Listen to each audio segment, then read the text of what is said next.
Okay, Derek we're said live. he might join us. I'm not sure. Yeah, he had said yesterday. He's still in the middle of moving, so I guess we'll see. Oh, and D wrote me and said he's not feeling great, so he won't be with us today. Hopefully he gets to feeling better soon.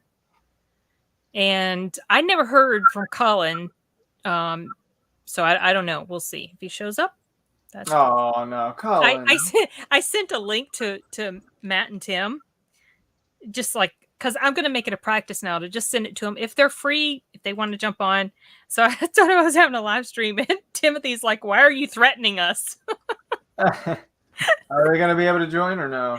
I have no idea. If he pops on, if we see a turd Ferguson show up somewhere down in the bottom there, that'll be Tim. By the way, yeah, this is my anime avatar. So yeah. if I don't feel like it, I'll just use this. You can always use him. Okay.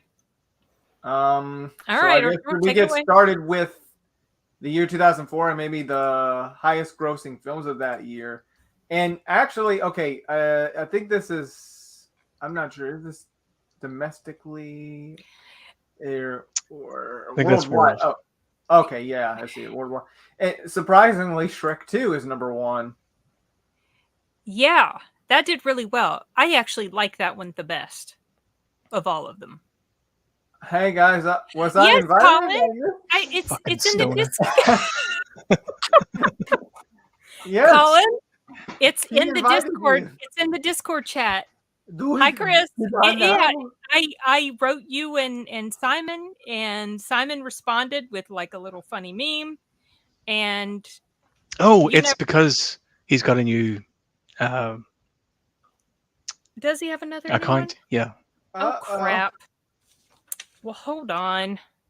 I didn't know that. Where in the world am I? How in the world did I miss this? You don't know how to work Discord, do you? Well, I didn't realize. Okay. Do you know which one it is, Simon? Yeah, I'll send it to him. Okay, let me send you you've got the link. Well, sorry about that, Colin. I didn't realize. Sorry. I'll make another group message with both you guys, so in the future. Simon's going to send you the link to your thing. Okay. I've lost count of how many accounts Colin has made on Discord. Like 3 or 4 maybe. Yeah, I was going to say about Shrek 2, it's still weird. I have not sat down to watch the first one all the way still to this day, to be honest. Really? I thought you I skimmed around, I got the gist, but never sat down. Shrek 2 was the only one I actually watched all the way. And funny story, so that was actually my first movie I went to go see in the movie theater. And I was freaked out because it was a different place, And would it be almost 10, 11, 15 years? You talking about when you started to work at the theater? Yeah, pretty much. You started in 2017. My first theater I went to, and then years later I would be working there. Yeah, that's right. It was under different management, and the seats were completely different. It wasn't Cinemark at the time. It feels like yesterday when we were sitting there just watching. I was mostly scared most of the time until maybe the half point where that big gingerbread cookie was marching around. It's been a while since I've seen it. I remember that. Yeah, that. And then, Puss in Boots. Puss in Boots. Yeah, I remember him. And then I remember they were having that fight in the, what was it? It was some sort of factory. And there was these elves or something shooting arrows at them. I remember that. Were they elves or gnomes? They just had those ears that looked like elves. I don't know. Maybe I don't even remember that scene. Yeah, that movie was funny. It was funny. I really enjoyed it. I liked, so there were all these double meanings in some of the things that they said. And of course, Puss in Boots was funny. I thought Antonio Banderas did a really good job. Oh, Derek is here. Woo! Hey, Derek. Hey, what's up? Hey, we just got started. We were talking about Shrek 2. My first movie experience in the theater. Are you at your new place now, or are you back at your old place right now? I'm at my old place right now, and they're doing okay. remodel, housework stuff. So if I have to abruptly go, it may happen because he's still working on them. So just a heads up, I may have to pop Okay, out. no problem. Yeah, if you have to dip, that's fine. No worries at all. Good to have you. What was I saying? Something about like how We were funny talking about Shrek 2. Oh yeah.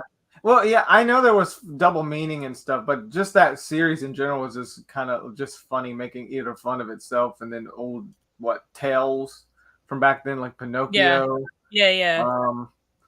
The gingerbread man. Yeah, it was. It still feels like yesterday when we went to go see it for the first time. It's hard to believe it's been that long. 2004. Yeah, I was like 8 at the time. I remember it was the year before that I had gone to see Terminator 3. Yeah.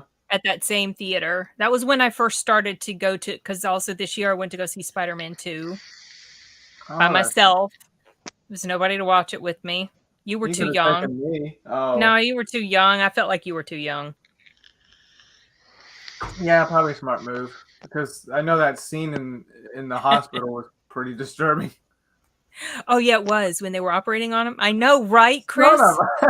Terrible. Well, see, when I started working at the theater, that would have been what? Maybe close to 14, 15 years, maybe. What do you mean, ago? Yeah, well, when I started. Yeah, because you started in 17, late 17. So, yeah. Maybe like 15 or so. 13 and a half years since we had seen Shrek. Yeah. By then, everything was different, but it's crazy. Yeah, Shrek 2. I do think maybe, well, I don't know. I haven't watched the first one all the way, so I can't say. I always remember I liked the second one. That's my favorite too. Harry Potter is number 2, Prisoner of Azkaban. Prisoner of Azkaban. I think that was probably the shortest of all the Harry Potter movies. You think? I believe it was. And that was a movie where it felt like it was starting to get kind of, dark on the dark side. Yeah, it was. And it was after I saw that I started to listen to the books. And I got so obsessed. Yeah, I remember with you. Harry Potter. Oh my gosh. I just something about him drew me right in. I can't explain it. Yeah, I mean, but Simon has nothing to say about that because he's a Harry Potter snob. Well, it is actually one of the ones I would have watched had I got into it. Really? One of the ones that tempted me to watch it because it was directed by Alfonso Cuarón. So. Yeah, it was. That's right. It was actually really good. It was. It involved time travel. I guess Derek had construction stuff. If he can make it back, that whatever. It involved time travel stuff and werewolves. Oh yeah. And that was when we first saw Sirius Black. Oh, there he is again. Okay. I had to go because it wasn't letting me I couldn't hear anything, so I had to leave and then come back, and now I can hear okay. Everybody perfect. So. Oh, good. Okay, good. Glad you got it sorted. We were talking about Harry Potter. Oh yeah, it also had to do with the third one. A guy that was a rat too. Yeah. Oh yeah, Peter Pettigrew. Yeah. And Gary Oldman. I was saying we were first introduced to Gary Oldman in this one. Yeah, Prisoner of Azkaban. Yeah. And that was before he was Commissioner Gordon. Yes. That wouldn't be till next year. Right. Yeah. But before that, he was like 2 villains in '97, Air Force One, and The Fifth Element. Oh, The Fifth Element was 97.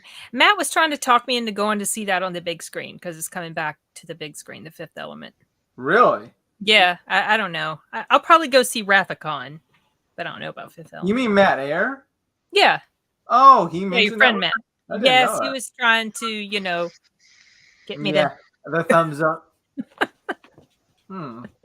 remember seeing The Fifth Element after we saw The Lost World, and then it was like I was like 10 at the time, and we decided to go walk after, sneak into another movie afterwards, and so it's like the last half of The Fifth Element, and I felt very edgy, like we were doing something illegal we weren't supposed to do, and that is illegal. I know it probably is.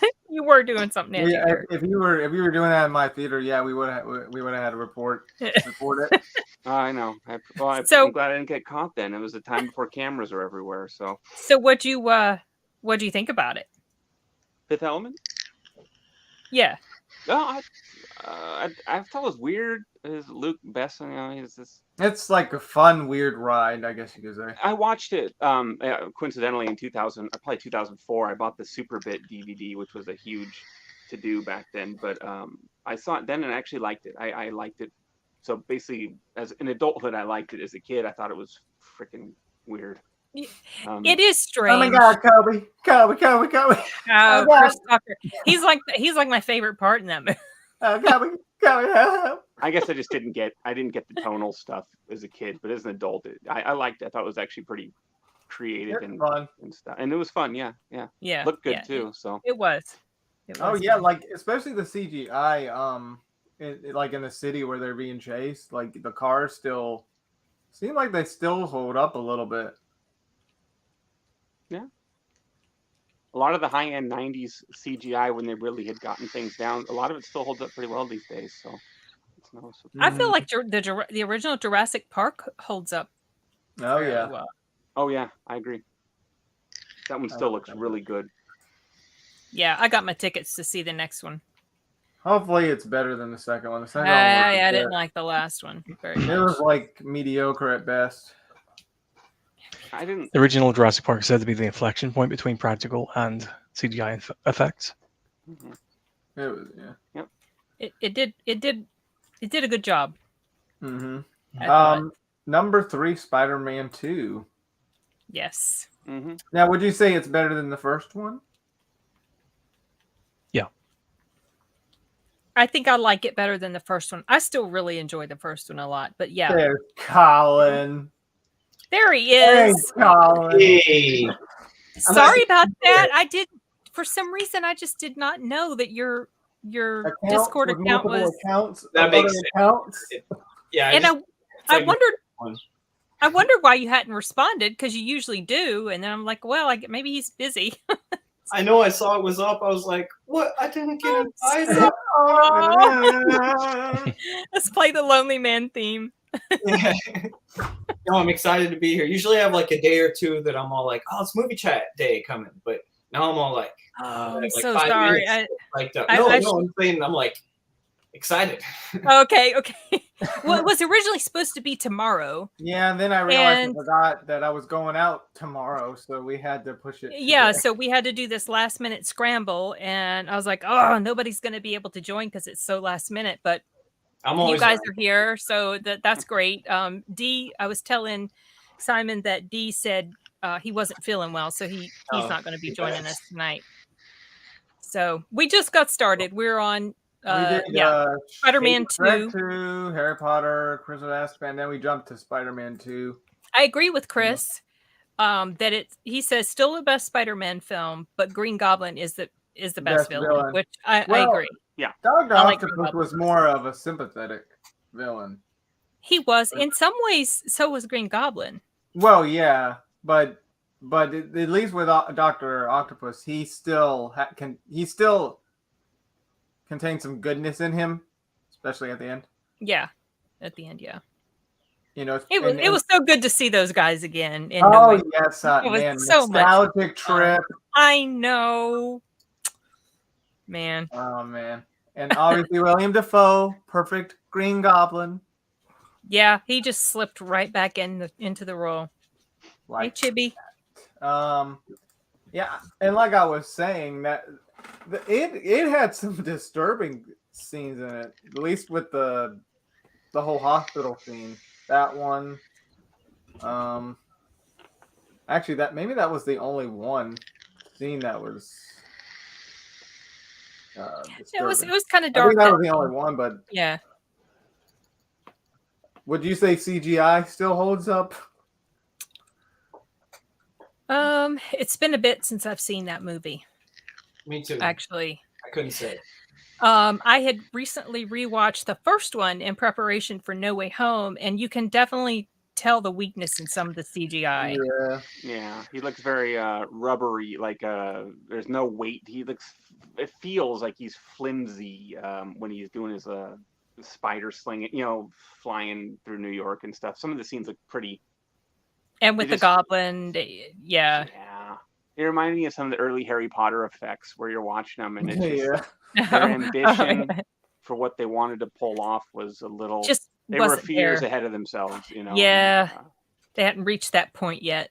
Spider-Man 2 looked really good. Like it was really top notch. And it was one of those sequels that was on par with the first, and it, in many ways probably excelled. And I just remember when that movie came out. That was a big summer. That was the movie to see. That was it. And I was just graduating high school. That was it. Right when it was big. Marvel it took over pop culture. So yeah, it was a cool moment, man. I always thought that Spider-Man costume was probably the best. Wouldn't you say? You're such a stinker. What? Simon's poking fun at Colin. It's legal here. I got my card and everything. Oh my gosh. I remember with Spider-Man 2, in the theater, the big lobby. So when you look out towards where the doors are, up there above the box office on the inside, they had this huge Spider-Man 2 poster.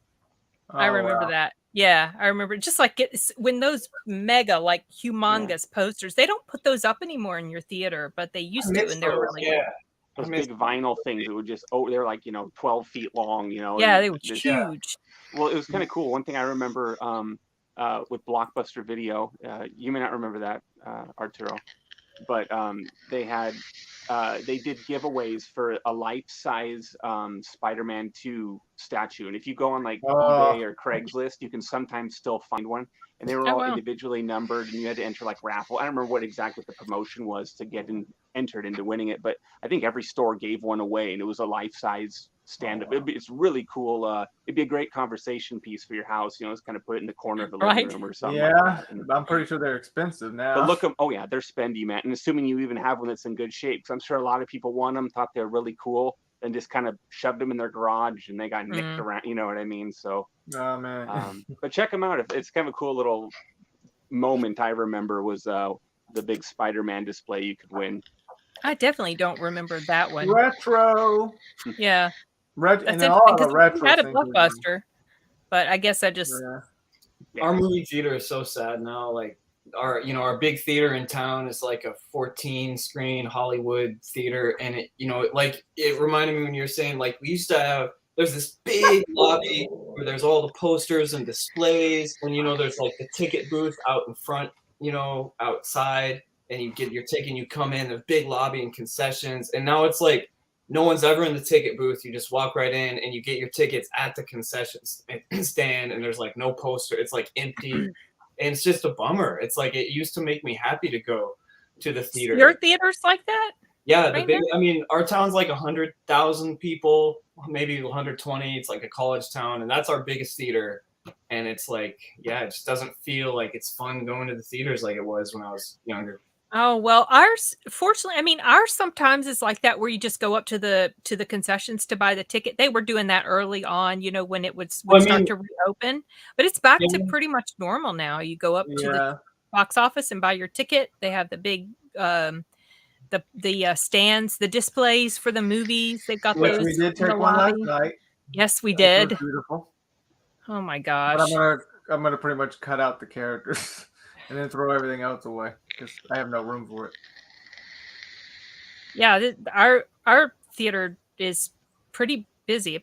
Obviously it all depends on the film. The more anticipation for the film, but we starting to slow down again. Because when it's slow on a weekday, you get your tickets there, but we're going like Saturday, evening, and it's like.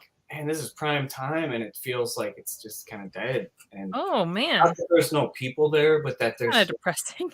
Yeah, it is depressing. It's a bummer, but everything will change. I feel like we're still in the after effect of COVID. Like everything in town is here. Restaurants are closed all the time. No one's working. Oh, really? Man. Yeah.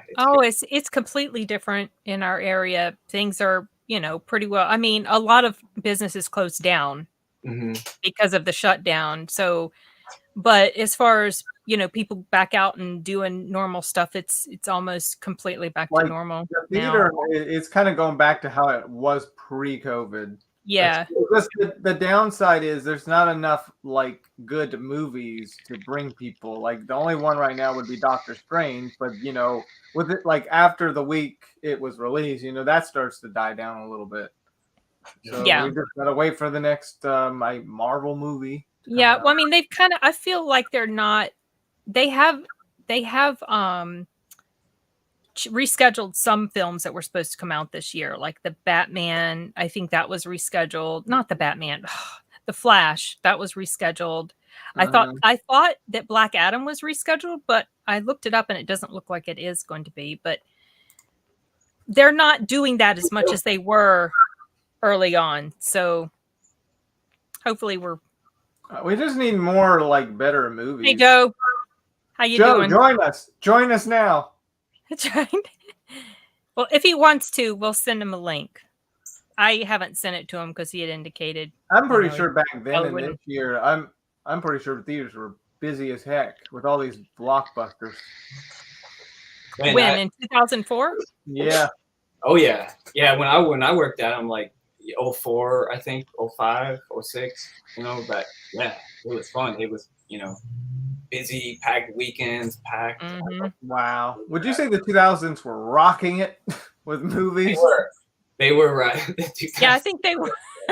They were really like some of it still like had remnants of the 90s, but goodness, it started to take form of modern day stuff and a lot of good hits. Yeah.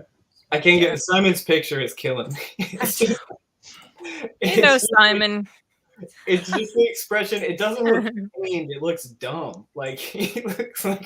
Yeah, you're right, Chris. He's referring to the early, like between 2000 and 2009. Yeah. Or 10, whatever. 20 years, right? I remember seeing this also in movie theaters when we went. Oh. What? Yeah, go ahead. Sorry. I was just gonna say. So this was one where we went to. When we went to visit family, The Incredibles. We went to see that. All The Incredibles was with them? Yep. I get that mixed up with Bolt sometimes. I'm not sure if that was like my second viewing at a theater. Like my first time. I don't remember. I don't know if that was like my second time that year going to see a movie for the second time. I just remember I enjoyed it. Yeah, it was fun. It was a good movie. So how old, Arturo, were you? You were like a little kid. I was like 8 in 2004. Yeah. Oh, that's good age. And he used to get really motion sickness really bad in the car. Yeah, so going out was an absolute nightmare, let me tell you. He always felt like he was going to throw up. He always had to have water with him. He felt like he was going to throw up everywhere he went. So taking him to Shrek, it petrified him. Yeah, my first movie experience was Shrek. He didn't do too well in episode 3 either when we went to go see episode 3 the next year. Oh, yeah. That's a whole other discussion. And I don't know if I told Colin this, but yeah, the first movie I saw at the theater was Shrek 2, and then 13 so years later, I would be working at that exact theater. Mm-hmm. Really? Yeah. That's same cool. one. Yeah. That's cool. No, 40X movies were. Oh, so Passion of the Christ was number 5. Mm-hmm. I did not know that. I remember that was very big. Yeah, and before we even started, I mentioned I only saw half of that movie. Stopped at the part where they were marching them through the street. But boy, that one scene where they're like hitting him with the thing. Oh yeah. Oh, painful. That was nasty. Painful. I didn't realize that those devices were like that. That they had those little barbs in them, because I had looked it up, just to, because I watched the movie I think twice in theaters, and I was looking it up to learn a little bit more about the, Roman weapons of torture back then, and I didn't realize they had actual, barbs in them and hooks and stuff. It was nasty. I feel like people back then were really brutal with the devices they made. They came up with some creative ways to hurt people. I'm glad I wasn't born at that time. Well, me too. Sure. In the whole witch trial and stuff, like, oh my god. Oh my gosh, right? The methods they would test whether or not a person was a witch. To dunk them in the water, and if they floated, they were a witch, and if they sank and drowned, they were innocent, but they were dead. Yeah, I know. They were already dead. It's so insane. What? Oh my gosh. People are crazy. Number 6 was The Day After Tomorrow. What is that? Oh, is that that's the Roland Emmerich movie that Sin made Sin think that Moonfall would actually be good. Oh, that's the same. Wait, the same director. I actually never saw this movie though. Okay, I saw it playing. I saw it playing on the television one time. First, there was like tornadoes and stuff that hit California, and then like pretty much an ice age just came on through. I never. Yeah, I didn't realize. Actually, when Number 6, like it's funny. So his very first movie actually made it in the top 10, but every other movie was that his very first movie? I'm assuming. No, I don't think it was. No, but when Moonfall came out, initially I didn't realize that was Moonfall. I know, right? It all comes around to Moonfall. When that movie came out, I didn't realize that was his film, and then when I found out it was his, I thought, oh, okay, well, The Day After. I never saw Day After Tomorrow, but I'd heard, it did well in theaters. I'm like, well, maybe it'll be pretty good. Oh Lord. Somebody asked me on Twitter today. I actually had to rank Moonfall higher than something today. They asked me was Amber Heard better than Moon? I said Moonfall is exponentially better. Yeah. So I'm like, oh dang it, I had to say something nice about Moonfall. Oh crap. Well, like what Matt Air would say, Moonfall forever. Oh Lord.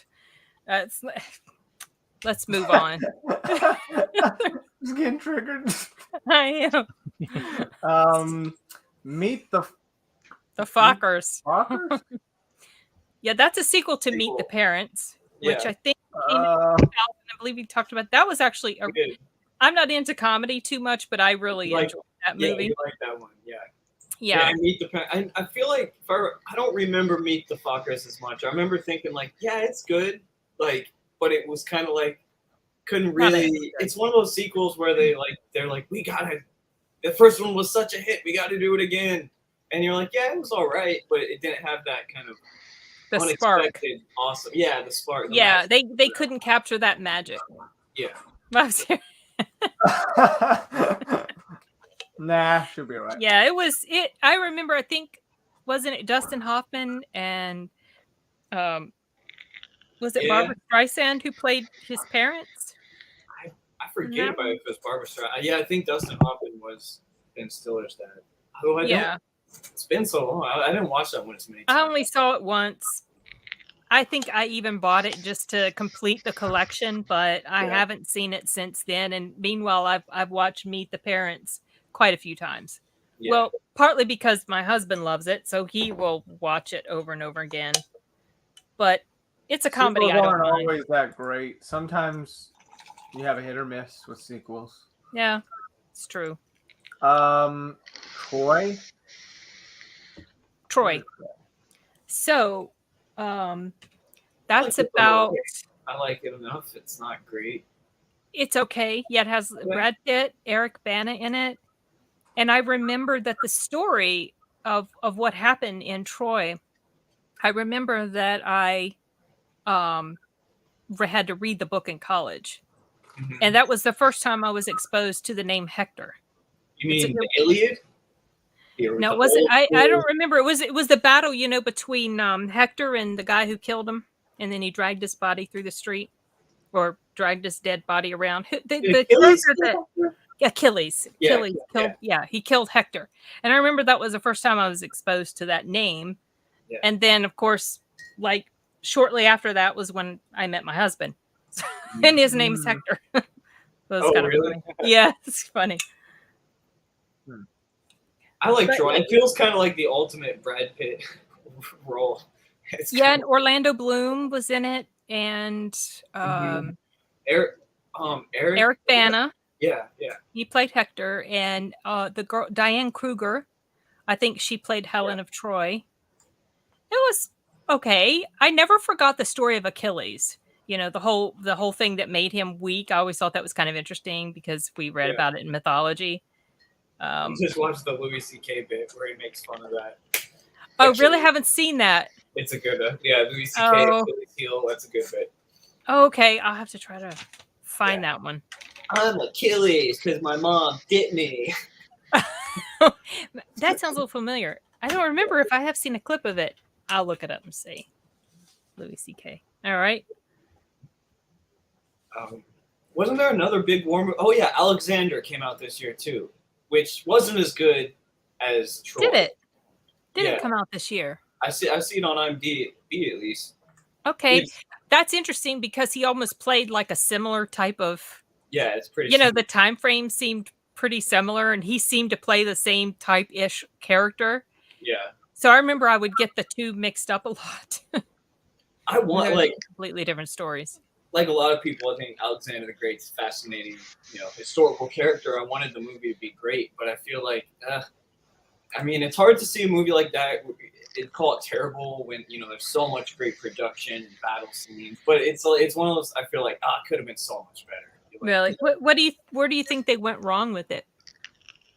I don't know. I don't think Colin Farrell did a very great job. I think that was not great casting, or he could have done better. But just a lot of things, I guess. It felt like it didn't feel. It made Alexander kind of seem kind of lame and. Okay, hold on. So Brad Pitt didn't play an Alexander, did he? Oh no. He did. Okay, all right. For some reason, my brain put him in that movie. That was a huge drop on my part. Okay, yeah, you're right. Colin Farrell. Both like sword and sandal epics, I guess. Yeah. But yeah, I think Troy was better, and still Troy's kind of the same. Like, Troy could have been cooler too. It was kind of traditional, but not really like that was bad in any way. I liked it. Number 9 was Shark Tale. I have never really seen that movie. Me either. Have you guys seen it? Mm-mm. No, I haven't. Will Smith did the voice. Oh, did he? Yeah. I mean, I heard it was good, but I just never watched it. I'm not always in the mood for animated films. Also, the last one on the list was Ocean 12. That was the sequel to Ocean's 11. Pretty forget. It had one scene with Vincent Castle. That's the one? Doing like the break dancing, like going through the acrobatic agility. Yeah. My brother told me about that, so I specifically watched that scene. Yeah, that was my favorite scene, and then I feel like I forgot the rest of the movie. I was never even interested to see it. I think this is a series with George Clooney, right? Yeah. Yeah. I like the first one. All I needed is from that series. And I think haven't they done an Ocean's 13? Yeah, they did Ocean's 13 with George, and then they did Ocean's 8 or something where it was all the women. With the girls, yeah. I have zero interest in. I never saw it. Like all of them. They don't interest me at all. The first one's pretty good, I think. The first one's all right. Ocean's 11. It's not bad. It's pretty good. They did some good world building. That's what we do in the shadows. There's like this joke where there's like their neighbors. The world building in Ocean's 12 is pretty good, you guys. Like he's this weird Ocean's 12 super fan. Oh no! And it's you talking about the movie or the show? In the show, there's a character who's like he has all this like memorabilia. It's like Ocean's 12 is really where the world building began, you guys. Oh jeez, it's so random and dumb, and it makes me laugh. I heard that show's good. I haven't watched. That show's so good. It's so good. I think it's the best comedy on right now. That's the one on Hulu, right? Mm-hmm. Yeah. So the guy who did the music for the Ocean's movies is actually a friend of a friend. Really? Oh, cool. Mm-hmm. Who was the composer's name? What was his name? It's escaping me right now. Let me look it up. Okay. You'll probably find it quicker than I can. So they kind of changed like where you can find that list of 2004 films. There's 2004 in film, but it only shows the highest grossing films and then deaths of actors. Yeah, I know. So got to go to list of American films of 2004. Yeah, and I don't think all the lists used to be like this. I think in some of the earlier years, it used to show everything together. I so go to now, IMDb, just feature film release 2004. And okay. We go to the Wikipedia page, and just kind of because it shows when they came, like that, it breaks it down by month. Hey, Chibi. Oh yeah. Come here, little girl. Come here. Oh yeah. I go to Box Office Mojo, which is linked in the chat. Yeah, that's right. Because I think we figured out we each go to different sources for the stuff. There's the butterfly effect. Ashton Kutcher. So, have you guys seen that? I think I saw it, and I don't remember anything about it. I don't know. Well, that's one of the movies Arturo watched in preparation. Just imagine if a movie was a video game with 3 different endings. Oh, I had multiple different. Is it a time? I'm not a big time travel fan. Isn't it time travel? You aren't. You aren't. You don't like Terminator? No. I love Terminator 2. I love Back to the Future. It can work. It doesn't completely ruin a movie for me, but I don't like when time travel's like the whole like point of the plot. It's more like in T2, it's actually just kind of like a means to start the plot going. I feel like it's really essential. I'm just yanking your chain. You should let him read your brother's book. I could go on about time travel. Spoilers. No spoilers. Nobody knows what the book is about till they read it. Gave it away. We just watched Picard, and there's time travel in that, and Picard, it wasn't very good, but we were arguing about time travel. I don't believe it. It would never happen. I like that. It's enjoyable. Yeah, I haven't been interested, but they did time travel in another Star Trek movie. The new Star Trek show, by the way, if anyone cares, is pretty good. It just started. There's 2 episodes on Paramount, and it's just like old Star Trek. Or, I mean, kind of. It's pretty good. It sucks too. No. You didn't even watch it. I did watch it. You did? It feels like the writers have watched a bunch of TV shows, and they're inspired by that. Whereas, like TNG, the writers read books. And actually had some sort of substance to what they're saying. Whereas the stuff in Strange New World just feels like lip service to ideas. Okay, yeah, I won't step up to that. It doesn't feel like it has much depth to it. I liked it. I liked it, but I think you have a point there too. Yeah, it's not very deep. It's like shallowy. It feels like it's like it just seems good compared to Picard. Yeah, that's true. We just came off Picard, and I was like, this is what I wanted. But yeah, I don't know. Anyway, sorry, I keep interrupting. Oh no, that's okay. We got onto time travel because Arturo was talking about the butterfly effect. Oh yeah. Ugh. I remember I saw it once, and the ending that I saw, I believe, was, so there were like multiple endings to this movie. They had the theatrical version, then they had the director's cut, and the director's cut, and then they had a DVD with 3 endings too. It was wild. They filmed all these different endings. And I think I saw the one on the director's cut years ago, because you saw the messed up one. I saw the messed up one. It was like, what? I don't want to spoil it for anybody who hasn't seen it, but I saw the darkest ending. But I remember I still came away from it, enjoying it in general. And then when Arturo was watching it, I was like, wow, I didn't remember how crazy this movie was. It was just like, I mean, he was just like all over the place, trying to change all these things, and nothing he did was working. It was making everybody's life miserable. Somehow. Yeah. Then you made it. Well, I don't want to say I know. We won't spoil it, even though it's 18 years old. So. Dawn of the Dead, a remake, came out this year. Zack Snyder. Yeah. I like that. That's the one. Is that the one where they hole up in the mall? Yeah, I like that. Yeah. I think it starts off with a woman in her home, and her husband turns into a zombie. Yeah, I think and then so. She runs away. It's like a suburbia, and yeah, and it's like everyone's running around. Yeah. They think like I know Capcom I think based that for their game where you're running around in a mall and zombies are everywhere.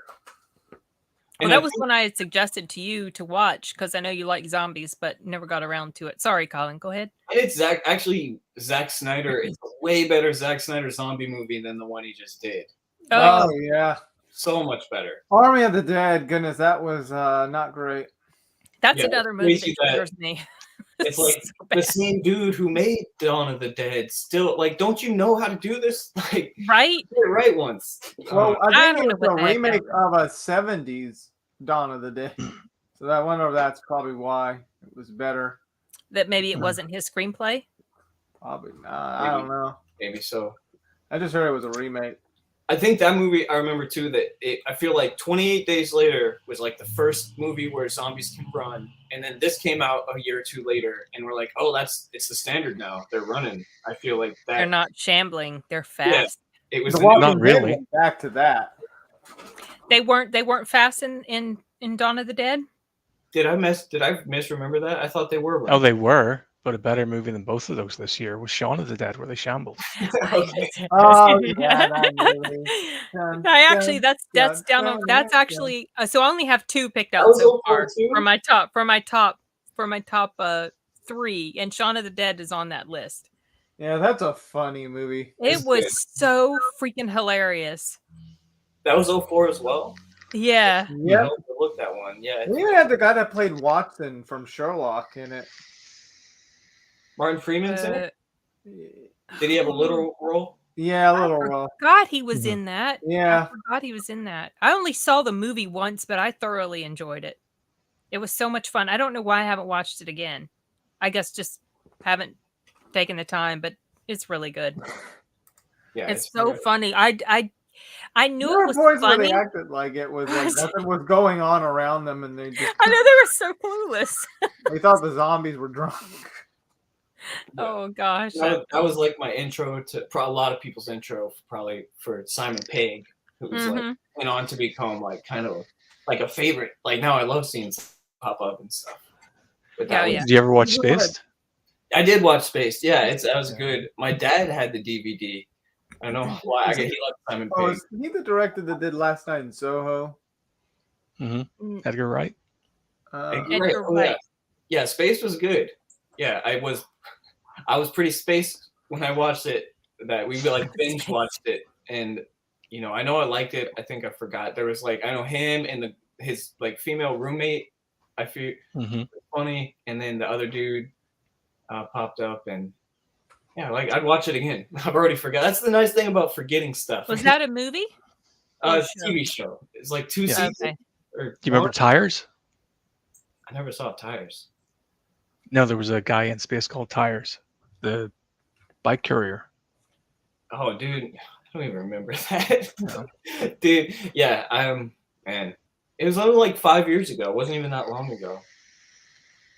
Oh. But yeah, I think didn't that start the trend of the fence with him, that actor? Jumping over fences. Jumping over the. I don't know, but I think that's like a joke in almost every movie of him. Like if he's in it. We haven't seen Hot Fuzz yet. No. But isn't that directed by Edgar Wright as well? Yeah, it's part of the Arturelia trilogy, which is Shaun of the Dead, Hot Fuzz, and The World's End. Yeah, so we saw The World's End and Shaun of the Dead. Still have not seen. We have Hot Fuzz, but just haven't watched it yet. I think it's because I want to watch it with Arturo because I think Arturo would enjoy it. But yes, Arturo, that's the same guy who did Last Night in Soho. The director. A lot of people say Hot Fuzz is the best of the 3, but I think it's kind of on par with Shaun of the Dead. I like Shaun the best. Between Shaun and World's End, I think Shaun was better. So, but I, like I said, haven't seen Hot Fuzz yet, so I'll change my mind about Shaun. The Alamo came out this year. The movie. I've been wondering. What's that? Jeez, I forgot who was in it. Do not remember the Alamo. I remember it. You do? I just don't. I've never watched it all the way. Wait, there's like 3 well-known actors in that movie. Yeah, was that the one with Jason Patrick? you guys seen the Alamo in real life? Like we drove by there once when we were in San Antonio. It is so small. It's like that was what they talk about in the movies and stuff. Yeah, right. Well, is the whole thing still there, or just the front of it? Just still the there. I guess I don't know if it was bigger. I don't think it's like the whole enclosed wall. It's like a house. The entrance. Like a house part of it, or a building. Like part of the what you see in the front is I think the entrance inside, and then everything else is like. It's weird because it's in the middle of town, so there's just all these other like normal looking big square block buildings all around it that are bigger than it, and it seems all small. Oh, but 200 and so or 100 and so years earlier, there was like none of that around. It was just that. Yeah, no, that was all that was there. I don't know if you knew this, Artur, but Selena had a little concert one time at the Alamo. Oh, really? Yeah, in front of the Alamo. But wouldn't that feel kind of weird because we were fighting the Mexicans? Well, I know they won that battle. But... I mean, I don't know. I mean, she was American, but she had Mexican ethnicity. Yeah, but anyway, I always thought that was cool that she did. We're buddies now. Don't worry. That war's done. Let's see. Oh, okay. Oh, yeah. Kill Bill Volume 2. Oh, yeah. I wrote that down. Yeah, that one had less action in it. I'm sorry, what? I was saying Kill Bill Volume 2 had less action in it. Yeah, definitely. But still really memorable and still, I mean, it's kind of, I don't really think of them as two movies. I just think Me either. 1 and 2 is like my favorite Tarantino movie, kind of. Yeah. And I feel like I talked a lot about it last time, but I love this movie, and I really recommend. It's my favorite Tarantino movie, and he's like one of my favorite directors. So high praise. He knows how to make good films. He's a good storyteller. Yeah, because let's be real, we are getting kind of like that whole generic thing in the film industry, but Quentin Tarantino and Guy Ritchie, reboots and Quentin Tarantino and Guy Ritchie can deliver in some good storytelling. Yeah, he's only ever done his own thing. Like that's what I like about Quentin Tarantino. He writes his script, he directs it, he produces it. Apparently, one of my coworkers was telling me that he actually purchased a theater himself, and he went to that theater. I'm like, yeah, why not? If you got a lot of money on hand, why not buy his own theater? I wouldn't want to put his own films there. Yeah. Although that makes Tarantino, from what I know, like that's his passion is watching movies. Like anytime you hear an interview with him, it's like crazy. Like he watches so many movies, like way more than I've ever watched. All these, so. I guess that's what helps him be such a great storyteller and director. I mean, you have to have a passion for them. Mm-hmm. I think in order to be, I don't even think he lets studios mess around with his movies either. I don't think he just does his thing. I'm surprised he hasn't bought a pedicure salon. Because of his obsession with feet. Yeah. Right. Yeah. That's funny. I think Kill Bill 2, though, if I'm thinking of like the most memorable scenes, because it's like chapters, right? There's like 5 chapters, and I feel like the whole, just like the fight she has with the dude in the trailer is probably the most memorable, where it's such a it's so close combat. The way I love that they're in this tiny little trailer and they keep like hitting stuff, and just like it's a really cool fight. I love that fight, and Michael Madsen's character being all like kind of like gruff, or I don't know how you describe him, just like a rough character. I really like that, and I really like the ending with when you meet Bill at the house. Oh yeah, and you know what's interesting is that you could sit there and be mesmerized by just the dialogue. Nothing really going on, but just you could sit there and just take it all in. It's like I don't know how he does it, but it works. Yeah. Did you feel that the final, like I enjoyed both films, thoroughly enjoyed both films, but the final showdown. Oh, did you feel that was a little anticlimactic? I mean, in a sense, not, because it came back around sort of full circle to that thing, but I was just like thinking there was going to in more sparks. It's like, that's it. That's what I kind of thought. I was like, yeah, it was like, oh, well, that's all it took. Okay. Okay. In a way, though, but I think also it's weird. Like I respect and like Tarantino so much, even at that point, that it was almost like I didn't feel cheated. I felt like he showed me something else, you know. Whereas maybe in a normal movie, I would feel more cheated. Like I wanted an action scene. Yeah. But I really liked the scene.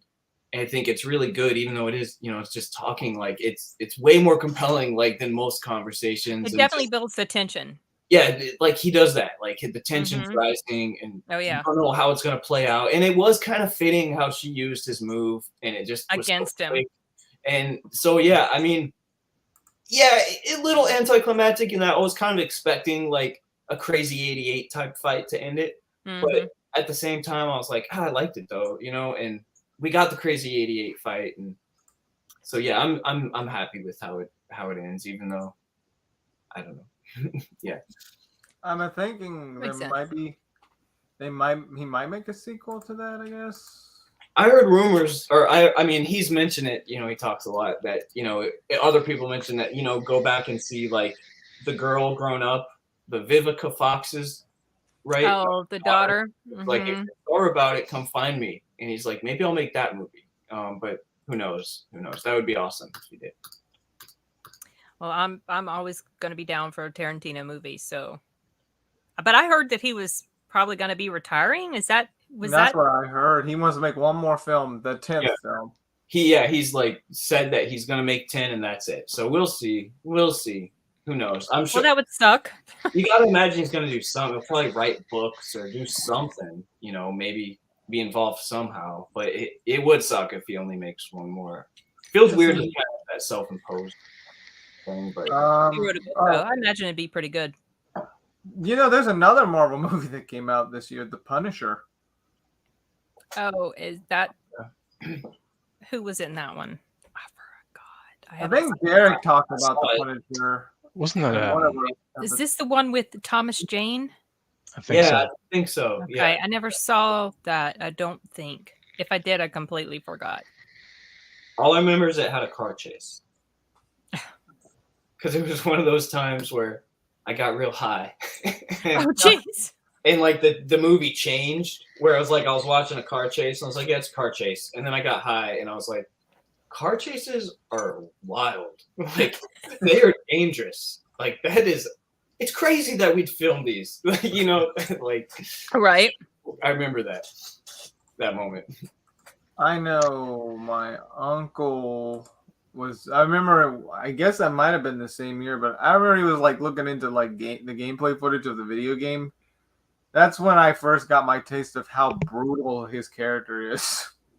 Oh, and the Punisher. Yeah. And then there's 13 going on 30. I remember. Oh, I wrote that one down. I remember Sin watching that movie. I forced you guys to watch it with me.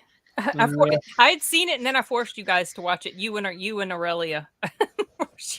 I don't know. There's something about it. I liked Jennifer Garner and I liked it was basically Big, except they just turned it around, made it a girl.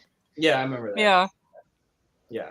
I was thinking just like another romantic comedy, but that one did have like kind of a unique twist. It was a romantic comedy, and those generally aren't my thing. But I guess the situation where she was her 13-year-old self trapped in her 30-year-old body, so it's almost Yeah. And the chemistry she had with Mark Ruffalo in there, I thought was pretty good. And so it was cool to see them come back together again for the movie, The Adam Project. They played married couple in that movie. Oh, wow. Yeah, so that was kind of cool. But I like that movie. It was fun. But another comedy that I like, comedies, like, it's weird. There's some that I really do like. And this one was so crazy. I remember the first time we saw it was 2005 with Starsky and Hutch. Okay, yeah. Wilson, Ben Stiller. Oh my gosh, that movie. I just remember the one part with, oh gosh, what's that guy's name? Snoop Dogg. Mm-hmm. He like was playing a mob boss and he's holding this lizard or something and the lizard's tail gets shot off. I don't know, something about that scene cracked me up. Man, but the movie was cute. I was gonna say cute. It was funny. There's this scene where they're in the locker room talking to these girls. And one of the girls talking to him, she just completely has nothing on at all. and you don't see anything. You just see their reaction to her. Oh, is that the one where they're detectives in the 70s? Yes. Yeah. Yes, it was. I saw bits of that movie. I never watched it. I put that on the list as a possible watch for you. I think you would like it. It's actually pretty good. We have it on DVD. That's how much. Man on Fire, Denzel Washington. Yeah, I really like that one. I would watch that one again. Yeah. that was actually pretty good. We talked about that. The acting was really good. The And little girl did well too. I like the director Tony Scott. We talked about that before. Mm-hmm. I remember I got it. I would get it mixed up with Out of Time. Because I think didn't he do both? He did 2. Mm-hmm. Well, he did at least 2 Denzel. Those 2, I guess. Yeah, no, the other one this year that he was in, I think Out of Time was 2003. Okay. All and right. so the other one he did this year was Manchurian Candidate. Okay, I forgot about that. No, Man on Fire, I'm way more a fan of. I like that. I hate the ending. Dang it. I didn't. But it was. I still thought it was pretty good. I think I enjoyed the ride on, in that story more than in Manchurian Candidate, even though I liked Manchurian Candidate quite a bit. But my favorite Denzel movie is the one next year. I can't wait to watch it. Oh yeah, but I also like Out of Time. Wait, is Training Day?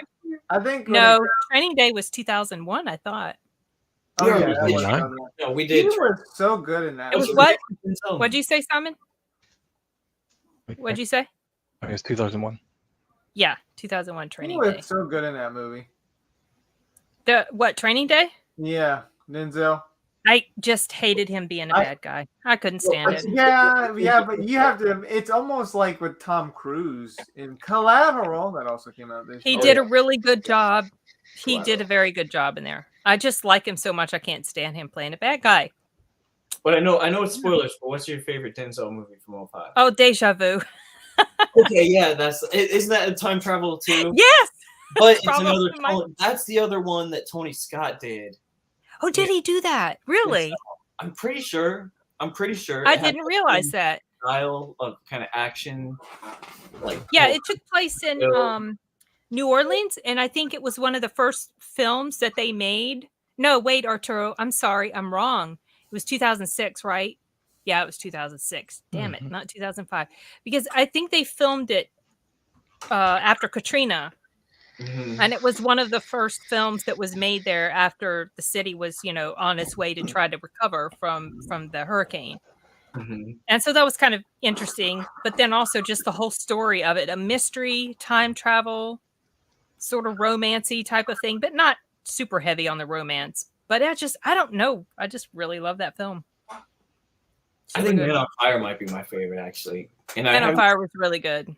For a while, I think I like the South American or Central American, I guess. It was in Mexico. It was in Mexico. It was in Mexico? God. Yeah, I actually recognized some of the actors in there too because the girl, the mother, she played in the Silent Hill movie. She played in Silent Hill, but Damn, it really has been a minute, I guess. I always imagine it was like Central. No, anyway. It was Mexico. Oh, and I had completely forgotten that Mark Anthony played the father. Totally forgot that he was in there. I shouldn't even talk about these movies. I've forgotten half movies that I really enjoyed. Did you forget he was in there? No, I think I do now that you say that. It had totally slipped my mind. I was like, I've completely forgot. The one thing I remembered the little girl. I remembered the ending. Right? John Goodman is Man on Fire. John Goodman? Okay, I'm gonna stop talking. I don't know anything. Was he in Man on Fire? I don't remember him being in that. The guy, I know the guy from Iron Man 2 was in there. Mickey Rourke. Mickey Rourke was in there. I'd forgotten he was in there. What I'm thinking of was Mickey Rourke. Yeah, and this Mexican actress, one of the ones that he let live when he went and he was interrogating all these people. She was like kind of short, little chunky. I recognized her. Hey, Derek. I'm back. Sorry. That's okay. Figured you were busy with your stuff. Yeah, I had these junk remover, the waste management people came, and I had to run out a couch and everything. So, anyways, didn't want to. We were talking about Man on Fire. Oh yeah. Yeah, Denzel. Chris says a bullet always tells the truth. I guess that was a line in the movie, I think. Oh, okay. So, Colin, do you want to tell us about Harold and Kumar Go to White Castle? No. No, it's weird. Like, I wish I loved that movie, but I saw it and I was like, yeah, it's pretty good. It just sometimes, even as a stoner comedies feel like a little bit too juvenile. Even at that age, like 19 years old stoner when this movie came out, and I was like, it just felt like it was targeting a younger audience. I don't know how to say it, but like, it's not that it's bad, but that, I don't know, How High is like a rare stoner movie that really hit for me. No, for me, the funny movie of this year is... Well, if Harold and Kumar was too juvenile, tell us about Team America World Police. Oh, gosh. I forgot this movie. That's high art right there. That's sophisticated comedy. Oh, my gosh. You gotta be a thinking person. Oh, Lord. Team America. America is actually a pretty smart movie. It was insane, though.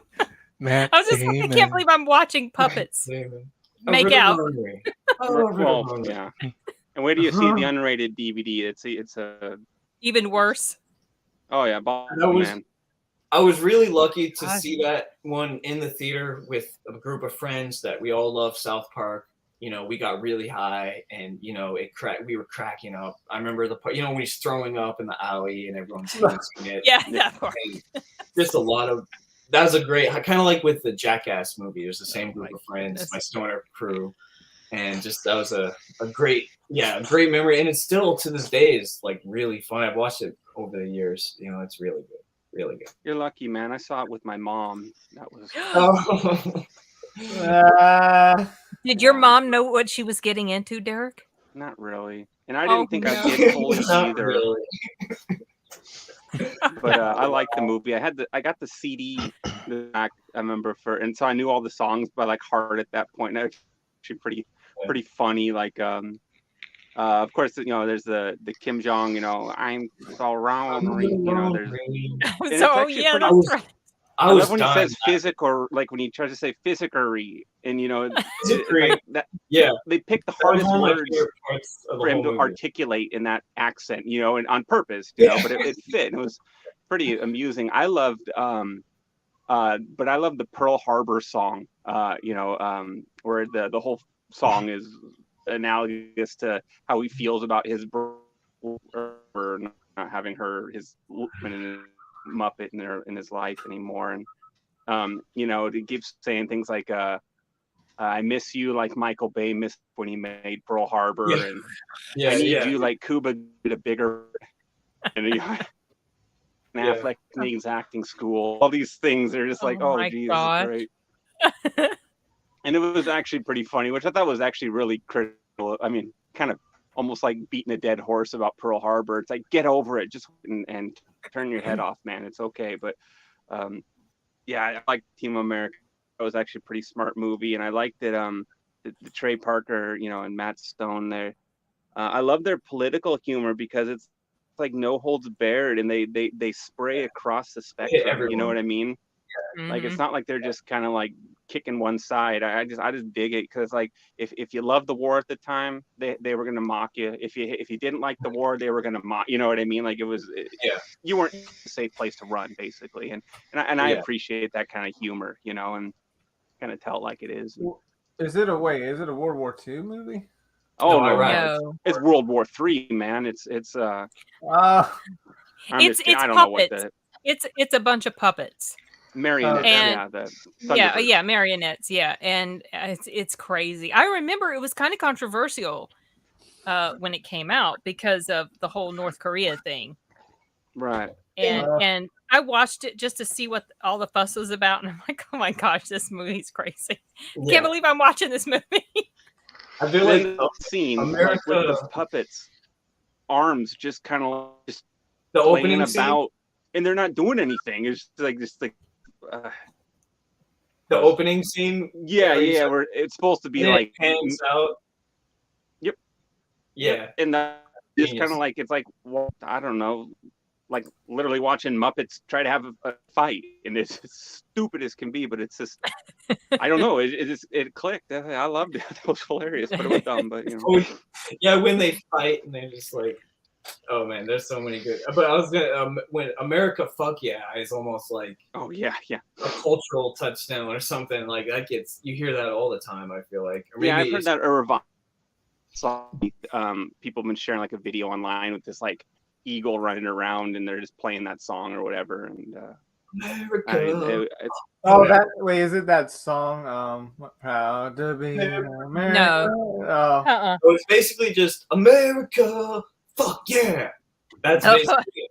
I don't think I've ever heard that the song. motherfucking day, yeah. You know, and they just keep shouting things like Taco Freedom Bell, is hell yeah, fuck yeah, and then like Bed Bath and Beyond, oh fuck yeah, and it was that's all the song. Well, I mean, like 2/3 of the songs, and just screaming just things like like that. Random throwing things out there. American, Americana type stuff. American yeah, stuff. Yeah. Yeah, it's really good. I like the dick, pussies, and assholes speech. Oh yeah, that's a great speech. Half away from being yeah. God, that movie. Dicks, fuck, assholes. They also fuck pussies. It's so good. I really understand this is not. You're going to get your dick and your pussy all covered in shit. Yeah. Everyone has AIDS. I love that. And he's like that thing where he's like, hey, come on, everyone, we've got quilting to do. And you're like, oh no, that's too. Yeah, that was the AIDS quilt. Like, I don't know if you guys remember that, but the character was like Sim would probably remember that, and maybe he was an actor. That was his movie he was in. The one joke that cracked me up so much was like, "Yo, it's gonna be dangerous. You might get captured. You might have to kill yourself if that happens." And he just like hands him a hammer. I lost it. Like it doesn't give him like a cyanide pill or in his tooth. It's just a hammer. Like this is how you're gonna kill yourself if shit goes bad. I remember there was a funny thing with Parker and Trey Stone. They were doing promo for doing or whatever, but they were doing like these interviews about to promote the film. They were like, well, why did you pick marionette puppets or whatever? And they were like, we picked those things because we hate actors. And on the first day, I need him to walk over there, pick up glass, and like take a drink. And then the guys just started laughing and like, oh yeah, you can't do that. And they're like, oh, so we have like 150 takes of him like trying to drink, glass, and it's just going everywhere. And he goes, and after that moment, we decided we love working with actors. And so it's just, I like those guys. They're just so cool, man. I love watching their interviews as much as I do their stuff because they're actually smart and funny guys, So yeah, they're really awesome. Yeah, they're very smart. They're way smart. I've heard their commentary like on their films, and they're like musical geniuses. Like, or at least I think I think Trey is, maybe Matt is too, but they're both smarter than me. They're really smart. Yeah, super smart. Van Helsing. Oh, you just watched that one recently. We used the Blu-ray you sent me, Derek. Yeah. To watch Van Helsing. Yeah. You mean the 4K ultra high definition Blu-ray disc? Yeah, but to which you didn't buy a player to watch it on? I don't have 4K, but it had a Blu-ray. it had a Blu-ray disc, so that's what we used. I didn't realize how long that film was. Yeah, that was lengthy. And the what's her name? The Kate Beckinsale. Man, she got swung around so much in that movie. I know. It's like she was being thrown here and there and getting banged around and everything. Can't get a break. I know. I mean, just the little corset thing looked like that hurt my ribs watching, and it was just. Oh, I know, right? I wonder how hard it was for her to breathe. Probably pretty hard. Double for it all. She's just a diva. Yeah, right. I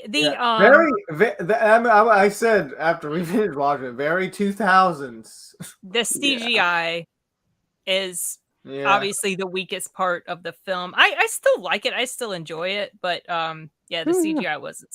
I remember when it came. I remember before it came out, they had a website dedicated to it, and you'd go to the website, and it was just him in that cap. That type of hat he wore, and the leather, the jacket, and everything. I wonder and this castle behind him, and it had thunder in the background, and I was so amped to watch it. And then I never saw it in theaters.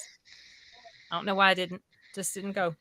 I think it had if memory serves, and I don't know if it was an anime thing because that was a trend with Universal back then for some of their big. There was like a 30-minute thing, prequel film or whatever that came out. I know they did like the same that. for Riddick, or Chronicles of Riddick. It was they did one for that, and can't think of any others off the top of my head. But I remember Van Helsing and Chronicles of Riddick had prequels. That's something to think about checking out. I know you like that style, Arturo. Yeah, Arturo, he does. He's into anime. He probably would like that. I was gonna say, like, I wonder if that's why, like in the anime Helsing, I think there is like sort of a quick flashback of Van Helsing wearing a hat like that. Really?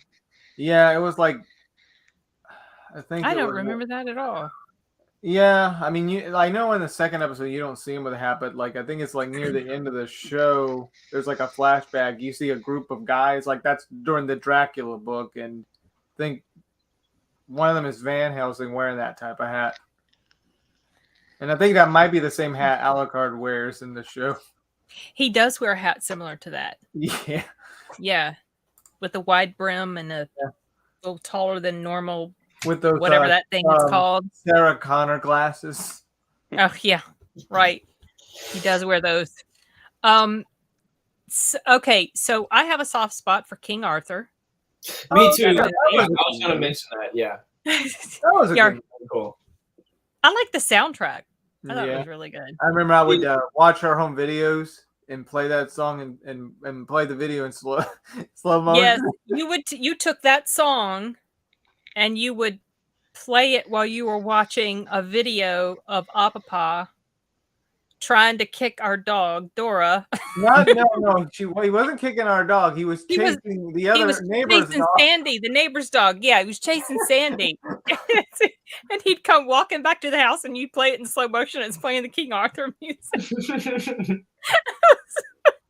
was a war veteran after all. That's right, he was. Poor Apapa.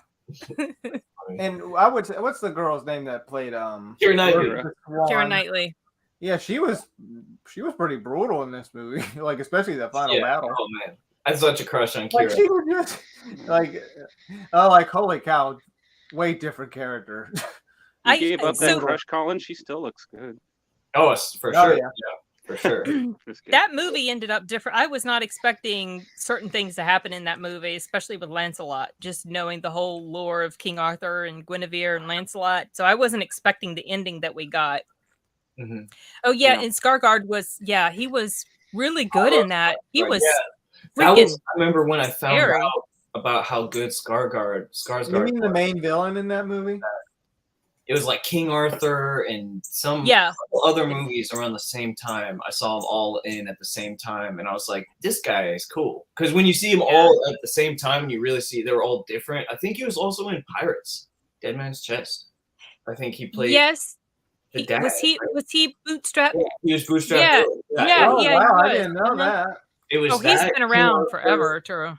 And another movie that I saw all in like the same year, and he was all different in all of them and really good in all of them. And I was like, this guy, most of the time I don't really notice. No one sticks out to me as being like, this guy can act, but he did, and I was so stoked when he got cast in Dune because. Oh, even the guy from Black Widow was in there. So all right, I'm assuming this the is Englishman. Tim. He's in everything. Is this Tim? Yes. Okay, that's we were talking about King Arthur, that movie, and talking about it's Stellan, right? Stellan's his first name. Stellan Skarsgård. Stellan Skarsgård. Yeah, I had completely forgotten that he was the baddie in there, and he was he was very intimidating. Yeah. As a bad guy. Would you say it's pretty historically accurate? I don't know. To the times. I don't know. I don't know either. I forget. Is he the dad? He was the Saxon, Saxon father. Yeah, the main bad guy. He was kind of like calm, collective, but also brutal at the same time. He was brutal. Yeah. Yeah. He was good. I enjoy that film. I've always liked it. I something about, I don't know, the score, the way certain scenes were shot. It's not the best movie ever, but I have a Don't forget about the guy that was in Black Widow. He was in it. Wait. You know who I'm talking about, though. Oh yeah. The dude who played the bad guy. Oh gosh. Yeah. He played in Beowulf. When we were watching, it was like, man, that guy looks that guy looks familiar. Where am I? Oh, Black Widow. And Joel Edgerton was in it. And then also dude who plays in the new Fantastic Beasts movie. Oh gosh, I can never Mads Nicholson. Yeah, he was in it. Yeah, there are all these people in there. Dang, I forgot all these people were in here. I forgot all them too. Yeah. I watched it a few times. The Russian who doesn't sound right. Him. Yeah. Him. Like the cool motley crew. Where Clive goes to hold them. Yeah, and he comes and he stands up on the hill, and he's all geared up, and he's got the little flag or whatever, and he's just standing there, and it's playing that score as his men are leaving. Yeah, it was just something about the way that was done. I really liked it. Thought it was 2000 movies are very nostalgic. I remember when you were watching that, like in the late 2000s. King Arthur, yeah. Well, I've seen it multiple times. I remember the scene where they're on the ice. Yeah, that scene. I like that scene. I just and something ends up happening, but yeah, those the army marching from the other side, and then it starts to crack. Yeah, that just him and the Standard, right? That's what it's called, Standard. So this is the one with Clive Owen, right? Yeah. And it also had the speaking of Fantastic Four, it had the guy from the 2004 Fantastic Four guy. Too. Mm-hmm. He was Lancelot. Yeah. Yeah. I thought it was an interesting take on the movie. For the story. This touch of mysticism, but not mysticism. Oh, and Merlin. With Merlin was there too. Yeah. Like a little hints of it, but it wasn't fantasy. The guy from was it Warrior? Yeah. Yeah, Joel Edgerton. Mm-hmm. He kind of reminded me a little. He reminded me for some reason of Obi-Wan because he had the beard and stuff. Well, he played. He's in Obi-Wan. He's in Obi-Wan. Yeah, I know. Enough. For some reason, I'm like, man, because the way his beard was, a little bit like Obi-Wan. Like he could be like a double ganger. He does look kind of like, and in the trailer, he looks like Ewan, kind of like they don't look that different. Yeah. Anyway, good film. We also saw iRobot. Yeah, I was going to touch on that one next. I don't know. I saw it, and I don't know. I was a little underwhelmed. It felt too CG heavy to me. I don't know. Yeah, I was underwhelmed with it when I finally saw it too. I remember when it came out of money, and it was one of those movies that everyone seemed to have seen, and I saw it. I was, I had a lot of hype. Like, Will Smith is back. This is gonna be, the next Independence Day Men in Black movie. And that cheesy little thing, I thought it felt kind of cringy to me when they were like, "Oh, he's retro." When he ordered under shoes, wherever. The shoes. The 2004 models, and you're like, "Oh, we're plugged to, where the marketing from that came." I couldn't roll my. I think I like this better than Independence Day, though. Really? Wait, what? Oh my god! Yeah. You mean iRobot? Yeah. Crazy. I liked it better than Independence Day. Oh my! God. I'd say for rewatchability and just concept alone, I would feel the same. Oh my god! We are disappointing Colin. Maybe it's just the CG. The story's not as bad. But the CG robots just. The CG is terrible. The CG is terrible. Again, it's just the fact that it's the source material it's based off of. Right. I like that more than I like the Independence Day one. Yeah. Right. Yeah. I think it was Isaac Asimov. It was either that or Philip K. Dick. I mean, those guys me, they kind of run the same with their right. Classic sci-fi. Their source material anyway. It was Asimov. It was okay. The Bourne Supremacy. The second Bourne movie. That one I like that one. That's out of all the Bournes, that was my favorite. That's your favorite. I actually like. Yeah, probably because it has my boy Carl Urban in it. Oh yeah, yeah. Oh yeah, that's right. That's right. Yeah. He plays a Russian assassin. Yeah. Whose birthday is it? Yeah, he did Chronicles of Riddick too. Happy birthday! Hey, Sin, do they know the story of Carl? Do they know the story of you and Carl? I have mentioned it on my channel. How you guys go way back? Yeah, Carl and I, we go way back to 2019. Yeah. I've talked about it on my channel, but I don't remember if I've mentioned it in any of the live streams. It's on YouTube. Well, Yes, I'll go ahead and sum it up for you guys. It was my Cloud 9 moment where my book that I wrote, my first book, my I guess you'd say my opus, was actually put in his hands, his kiwi laden hands at a convention. Yeah. And he said he was going to read it. And I was like, I'll hold him to it. Yeah, well, it was a little bit of it. It was, well, he started to read it in the panel. Is this yours? It was exciting Daddy, is this? and very intimidating. And I only did it because Timothy asked me to give it to him because he knew I was going to be going to Dragon Con. And he was like, do whatever you have to. Sell your body if you have to. Okay. And then he's like, I would, but I can't. I'm not there or whatever. And so I made it into his panel and just barely made it into his panel. And it was a big room with 1,000 people. Wow. And I was the second person to get up and talk at the microphone. Wow. And I was scared to freaking death. I was so scared. Never done anything like that before. And someone filmed the whole panel. So I did like a reaction to it on my channel. Cool. Reacting to that point when I was talking to him, and I said, my brother asked me to do this. The only reason I'm doing this, he asked me to give you, he's a big fan of yours. He wrote this book. He's such a fan of yours that the first book he wrote, he modeled the character after you. Like you were basically, Carl was what Tim imagined when he wrote his book. Wow. And so it's like, is it okay can I give it to you? Or if it's not appropriate to give it to you here, can I send it somewhere, because I was going to leave right after the panel. I wasn't going to go meet him or do autographs or anything. And the guy who was hosting the panel said something like, you just give it to so-and-so and we'll, give it to him. I was like, okay. And Carl was like, no, bring it up now. So, I'll take it now. I'll take it now. So I give it to this dude, and the dude goes and gives it to Carl. And I was on the front row, and the dude gives it to Carl.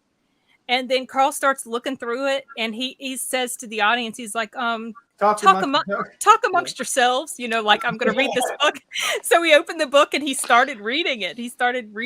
And then at some point he started reading it in William Shatner's accent. Yeah, and people started shouting out for him to read it out loud. Yeah, read it. They're like, started read it. And then Jack Quaid's sitting beside him, and they're both looking. And it was cool because they're looking at pictures that Matt drew for the book, so that was exciting. Awesome, so then he walked out. He said he would read it, and as he walked out in the video, you can see him holding the book. I'm like, well, I hope he read it. I don't know, but if I go back to Dragon Con and if I make it into his panel, I'll be like, so did you read the book, and when are you going to be in the movie? What that makes me curious is there do you have a version of a character Urban played that you like, the archetype, like Éomer from Lord of the Rings or Judge? Yeah, who did you model him after? I know we're going off on a tangent. Actually, speaking of the Bourne Supremacy, I based him off of that look of him when he was in the Bourne Supremacy of how he looked. Yeah. Cool. Okay. Was he American? But I also. What's the book about? Is it erotic fiction or? No. It was. He's on to me. No, it was basically like that kind of look. And did you ever watch that show? It was called Almost Human with Carl Urban. Yeah, that was such a good show. So yeah, it only had one season, unfortunately, but it was him with what's that guy's? Is it James Ely? Yeah, Michael Ealy. Michael Ealy.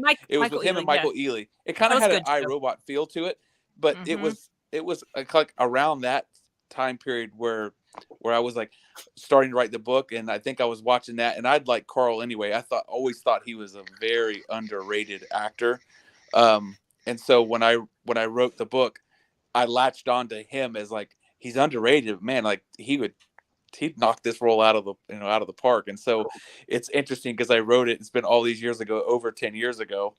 So now it wouldn't really work because he's probably getting too old for the role of the character. But that would back be in the so day, cool, wouldn't it? That's how it was going through my mind. Yeah. So cool. That's a Carl or boy, we took a tangent. Sorry about that, but that was we did. To go back to Bourne, to be honest. Fun memories, Bourne. I liked the second one just as much as I liked the first one. To me, they're both equal. Yeah, I enjoyed it. It's good. Sin, would you say you liked it better than the first one, or you liked the first one better than the second one? I don't know. It's hard to say because I really enjoyed the first one. I think the first and the first one has like probably one of my favorite car chase scenes. Oh yeah. Oh yeah, that was a pretty good chase. That actually kind of had a very I think we mentioned it before, but it had a very Ronin feel to it. Realistic. That's right. We did talk about that. Ronin had a really, really good car chase as well. It was more of a realistic car chase. Like I could see that happening in real life. It was well done, I thought. Also, But I don't know. steady, it's kind of hard to compare them. And I saw the third one, but I haven't. I think I might have seen the fourth one with Jeremy Renner, maybe like in the background. So I feel like I'd like to rewatch all of them. I never saw the last one that came out. Was that any good? The one called Jason Bourne? I have that. Me neither. I was going to ask you that right now because I stopped at the Bourne Legacy, which was with Renner. Jason Bourne was pretty good. It was all right. Yeah, that's you. I think you sent me that too, Derek. Jason Bourne. I sent you boxes and boxes of movies, and I sent you digital one. Do you have that? I think I asked you the Bourne thing like 15 times. I can't never remember. I think we do. I think we have all of the Bourne movies on Vudu, right, Tim? I think we have all of them. Yeah. Yes, we do.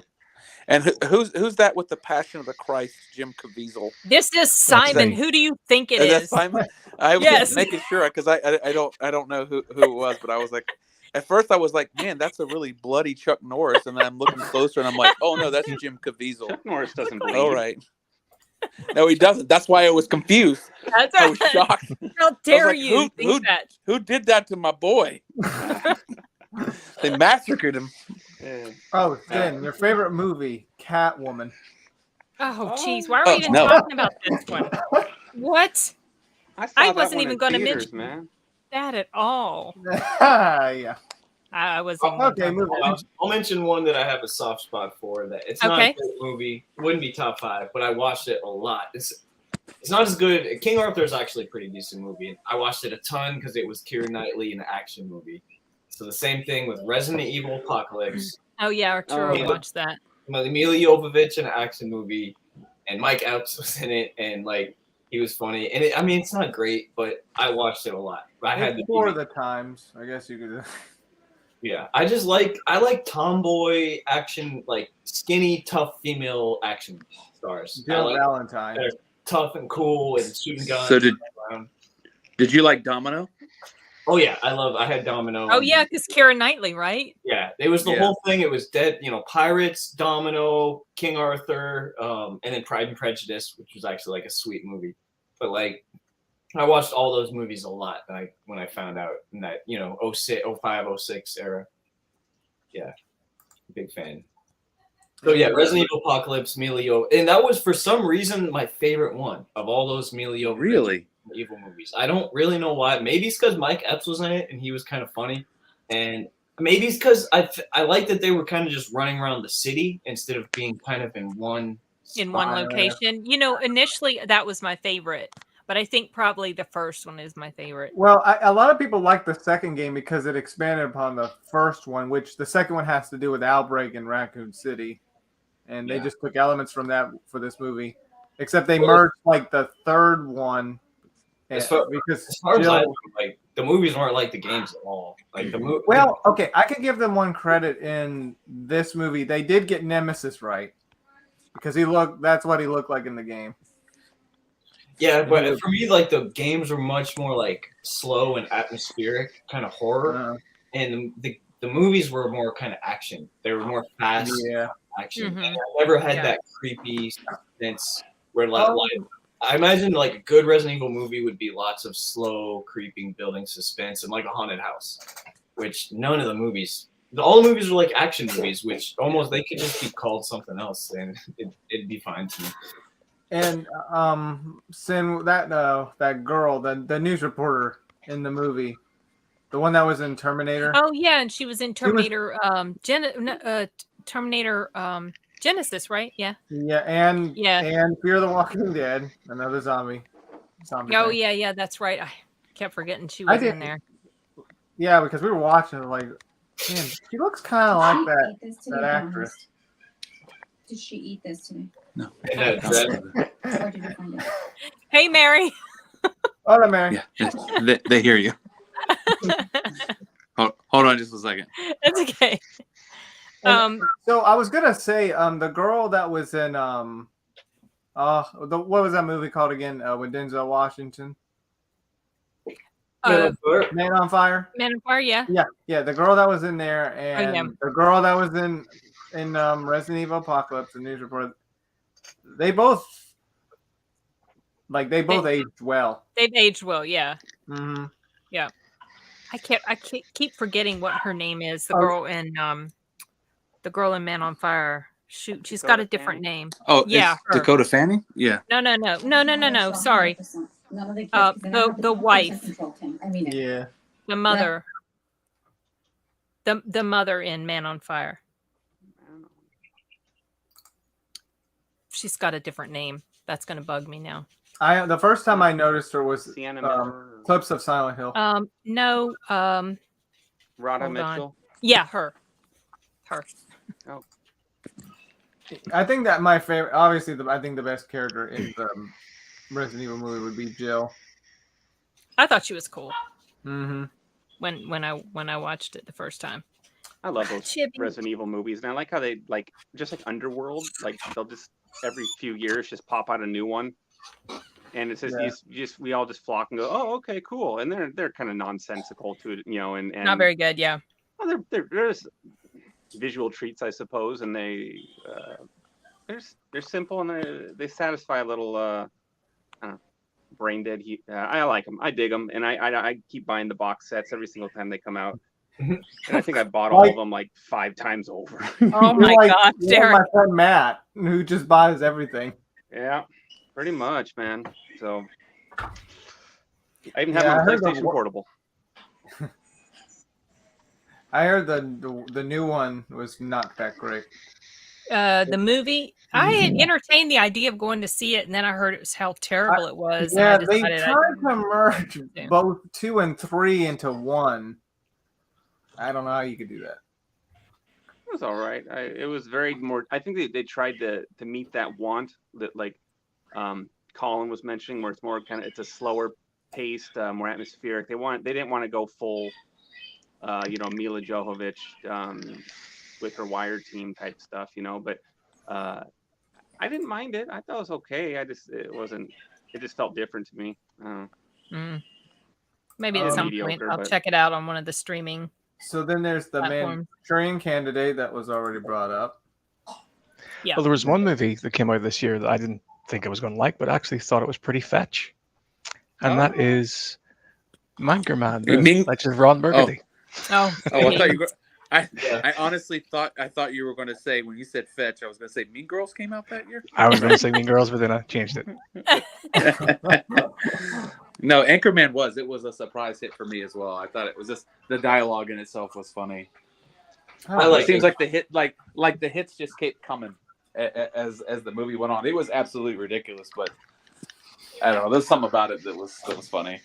I thought it was one of those interesting things because that was kind of in that period of time with comedy. The whole Will Ferrell, he was getting really, really big at that point, and where they were doing a lot of and you didn't know this until you look interviews and behind the scenes stuff, but that was where they started kind of just the scripting would be like an outline, and they would ad lib so much. They would just throw things at the wall just over and over and over. And if you see like with Anchorman, they actually have a sequel DVD they released, which is just like another 2 hours of subplots and ad libs and things that they didn't use, all thrown together to get you to buy another copy. But I thought it was really interesting because it started off a whole trend. You watch a lot of those comedies in the mid 2000s into the early 2000s. A lot of it was very common for them to have that ad lib style, where they were just launching random things at him. And I think Will Ferrell he got Adam Sandler. He kind of got slow and soft at it. But Anchorman was a pretty cool moment, I thought. Yeah, they really followed up with it with Step Brothers. That it was the same thing. That's why they have the outtakes are just more cuts of the same scene with dialogue that just wasn't used, because they were just it's like they were just like, oh, it's spaghetti western but in a comical way. Yep. and give them the power to just riff. Just go for it. Just here's the scenario. You just shoot at the wall, see what sticks, what's good. And sometimes they got gold out of it. They really did. But it can backfire though. We did that in the all-female Ghostbusters reboot, and that was awful. Oh, yeah, I never saw that one. Well, it's because they're girls, and girls aren't funny. Huh. That's true. That's You know, be a good segue to Mean the Girls. same jokes, everyone would have been laughing. You just know it.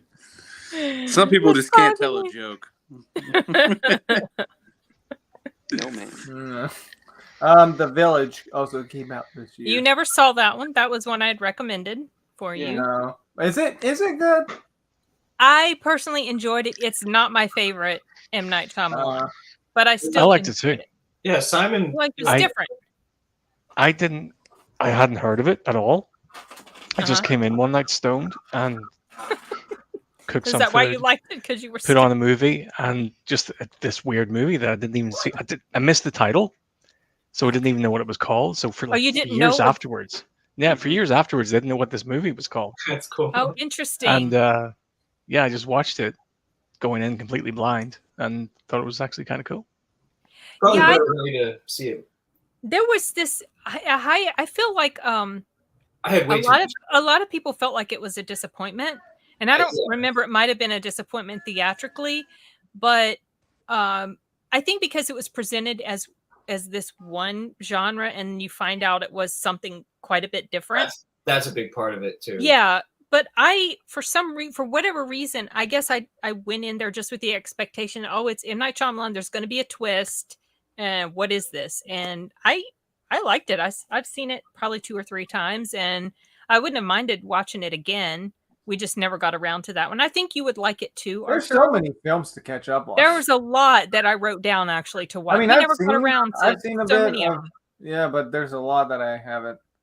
The hype I think I had for that was unreal. Like I think I had way crazy hype for a lot of Simon. For a lot of these. He went away. Aww. As far as The Village, I felt like The Village was much better than Blair Witch Project. I did not talk about that movie. I'm clutching my pearls. You can't see it right now. I thought Blair Witch was overrated. I wasn't super impressed with it. That vibe with it. You have the right to be wrong, and I would never wish to take that right from you. I think part of the reason is because I'm just not a big fan of the home video footage type of. You were a fan, but there was no genre then at that point, Sian. It was one of the first, but I watched it and I was just underwhelmed.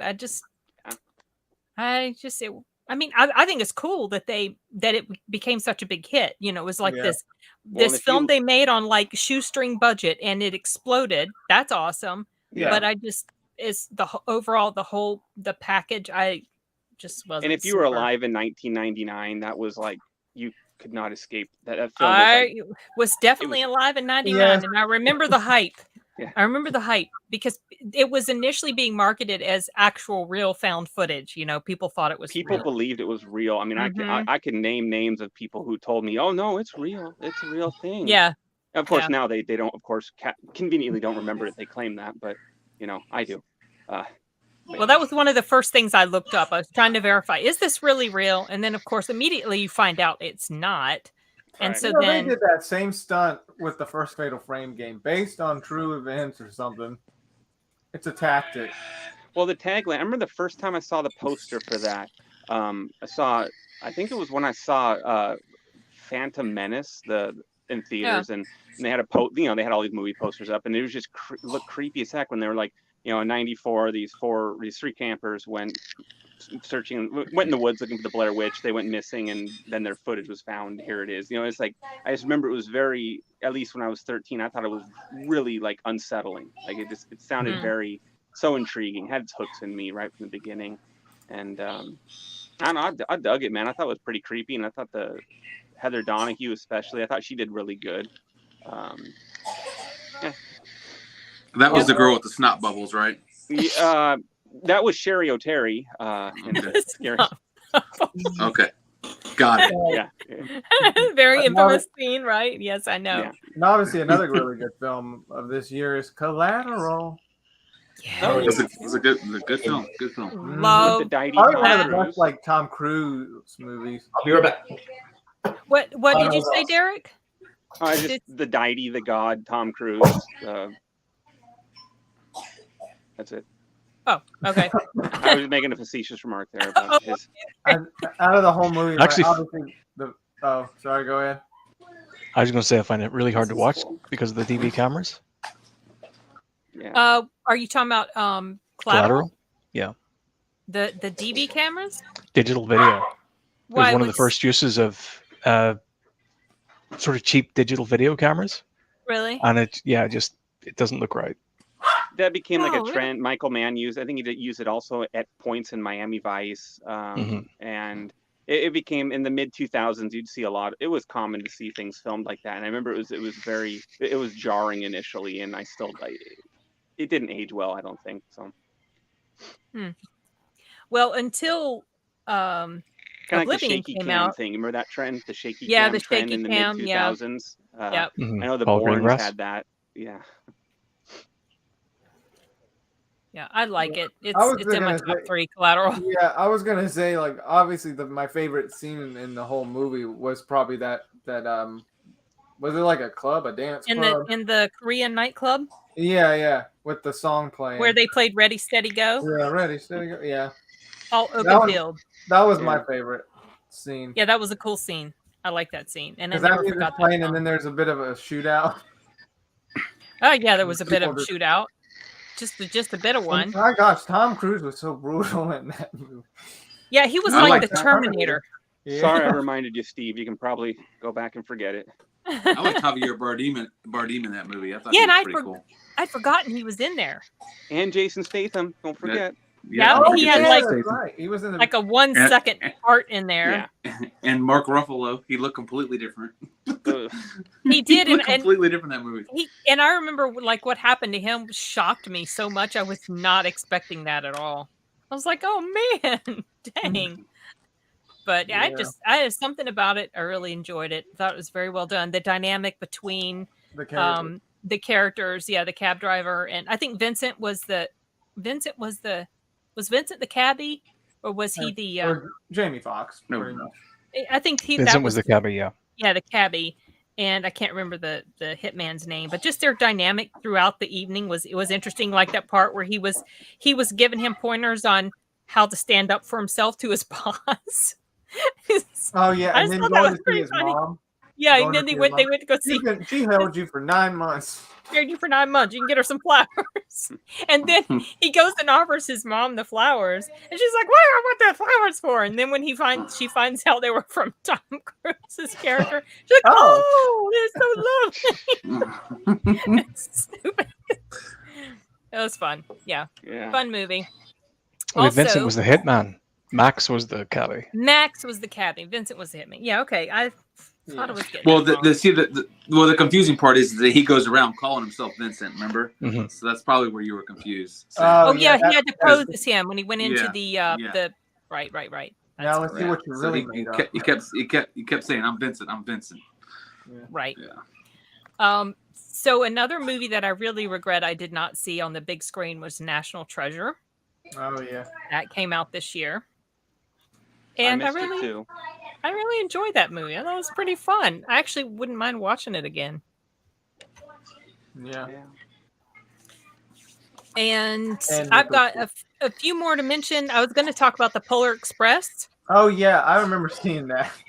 That movie made me motion sickness. Yeah, you and me both. We both went out and almost had to barf. I guess we were watching it in 3D. That was a big mistake. I did not. Yeah, that was like the worst.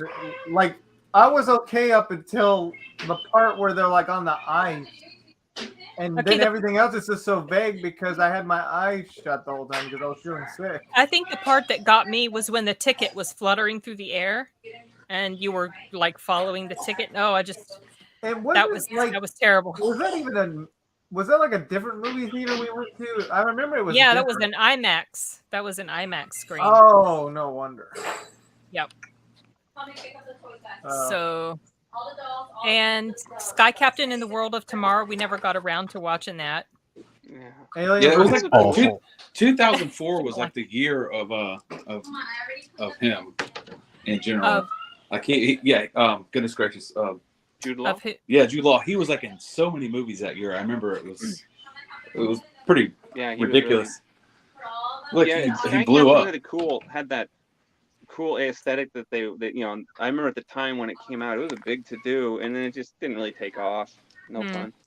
The way they made it was interesting, but it was like filmed completely on green screens, which took over later on. That became like a big trend and cheap way to make movies look big that didn't have a big budget. But at the time, I remember it standing out like that. And we had Angelina Jolie at the time. That was another like follow up that was a disappointment. Her star was showing the first signs of fading a bit. I think Gwyneth Paltrow also played in it, right? Yeah. This was pre-Goop. Yeah, right. Pre-Iron Man 2. Okay, Pre-vagina scented candles. I was gonna. Goop. That's the brand. Who here watched? Don't ask me how I know. I haven't ordered any. I promise. You sure? What are we saying, Arturo? I was just gonna say, who here has watched Alien versus Predator? Oh yeah, of course. Was that 2000? Oh, I don't think I've seen it. I saw it in theaters. Yeah, gosh, that was, that was an interesting one. I don't know. It should have been a very violent movie, but instead it was very juvenile. I don't. It was. It honestly didn't really make much sense either. Like, you watch the old Aliens movies, the things happen, and then like it's on the ship for a couple days, and then it's growing and it's getting bigger. But like in this movie, they're like full-grown adults in less than like they've set in a body, they burst out of a body, and they're full-grown in under an hour. And it's like, wait, hold on. Right. Well, everyone seen the teaser for Prey? Yeah. I have not. That's the new Predator. No, I haven't. Oh yeah, I haven't seen that. It's in the Discord.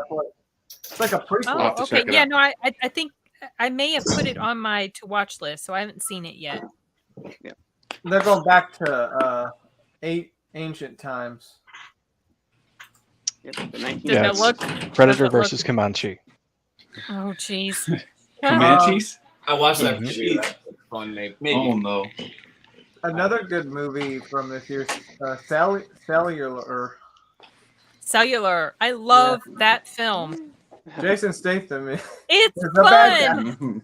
It's so fun. The comedy and the tension, and I don't know. I could watch that film so many times. Yeah, Kim Basinger, remember? Kim Basinger. Yeah. She'd left Alec Baldwin at that point. Really dodged a bullet. What was that? Yeah, literally. Oh, the pun. I'm Okay. terrible. You know what? So that house that she was kept at, and then they brought her son there, that looks so much like the house from, I believe, the second season of Terminator, the Sarah Connor Chronicles. That looks like the place where Sarah Connor and the female Terminator and John holed up and lived for a bit. So now I feel like I want to go back and rewatch the series just to see if that's the house. Probably is, because a lot of those people list their homes through. Films get reused for movie shoots. Yeah. There's and one it was house California, so in California, and it was used for Friday the 13th, the final chapter. You've seen that one, and then you watch like all these movies, like a couple Cannon movies were filmed there through the 80s. I mean, you start seeing like, I know that house, so it's pretty common. They recycle that stuff. They put their house up for listing, and movie crews run them out, and they make a lot of money that way. I can imagine. So it's very plausible what you're saying is true. It's not just old age memory. You know what I mean? Yeah. No, I know. I do think it was, because it was a unique house and a unique setting, and I just feel like it was. And there were only two more I was going to mention myself, just to like throw out there to talk about. One was The Grudge. Oh yeah, I saw that. Yes, I love that movie. Sin, you should know I'm a big fan of the whole franchise. Maybe you've noticed that by now. Maybe you haven't. I don't know, but well, I saw I'm it. curious. Arturo watched it. I watched it just recently. because I was like in a Fatal Frame mood, and I am curious to watch like the original version because that's in the 90s. yeah. It's just an Americanized version, but it's like a copy and paste just with Americans in it, and it's got you say it's got Sam Raimi's brother? Yeah, Ted Raimi. Yeah. He ran the clinic that or whatever, the Yeah. social services clinic that sent Sarah Michelle Gellar, that was all tied into the home and everything. I just thought it was kind of funny to see him in it because I kind of viewed him as kind of like this comedic guy. Yeah. Right. In the Spider-Man. And it's funny, he was both in this and in Spider-Man 2 that same year. Right. Yeah. Comedy actors are really the best actors. I think they are anyways, because you know how many people try to do comedy and can't, like it's known with it, like when you hear actors talk and stuff, like the professional ones, and there's like with Jim Carrey in particular, always wanted to branch out and prove that he's a straight actor. He's always trying to prove something. And they're like, dude, why are you branching out? And do you know how hard it is to do comedy? We all wish we could do comedy, but we can't, and it's Ted. I think once you can do that, you can kind of do everything below. And then, Ted was adequate. I mean, he was in the Evil Dead movie. He had little roles in those, and no, he's very well versed actor.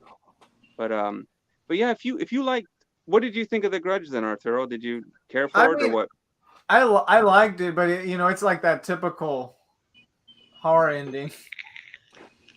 Oh yeah. Yeah. But no, like what the thing that gets me was, did you see the second one then? I take it you didn't. He hasn't seen that one yet, no. Okay, they that one gets even more kind of layered with the conflicting times, different realities all kind of blending together, past and present. They cut out a whole subplot of possession in the 2004 Grudge, which I really liked, but I thought the cast was just phenomenal in that movie. Like, it had such a talented cast. Yay. In the first, you talking about the first one? In The Grudge. Yeah. Okay.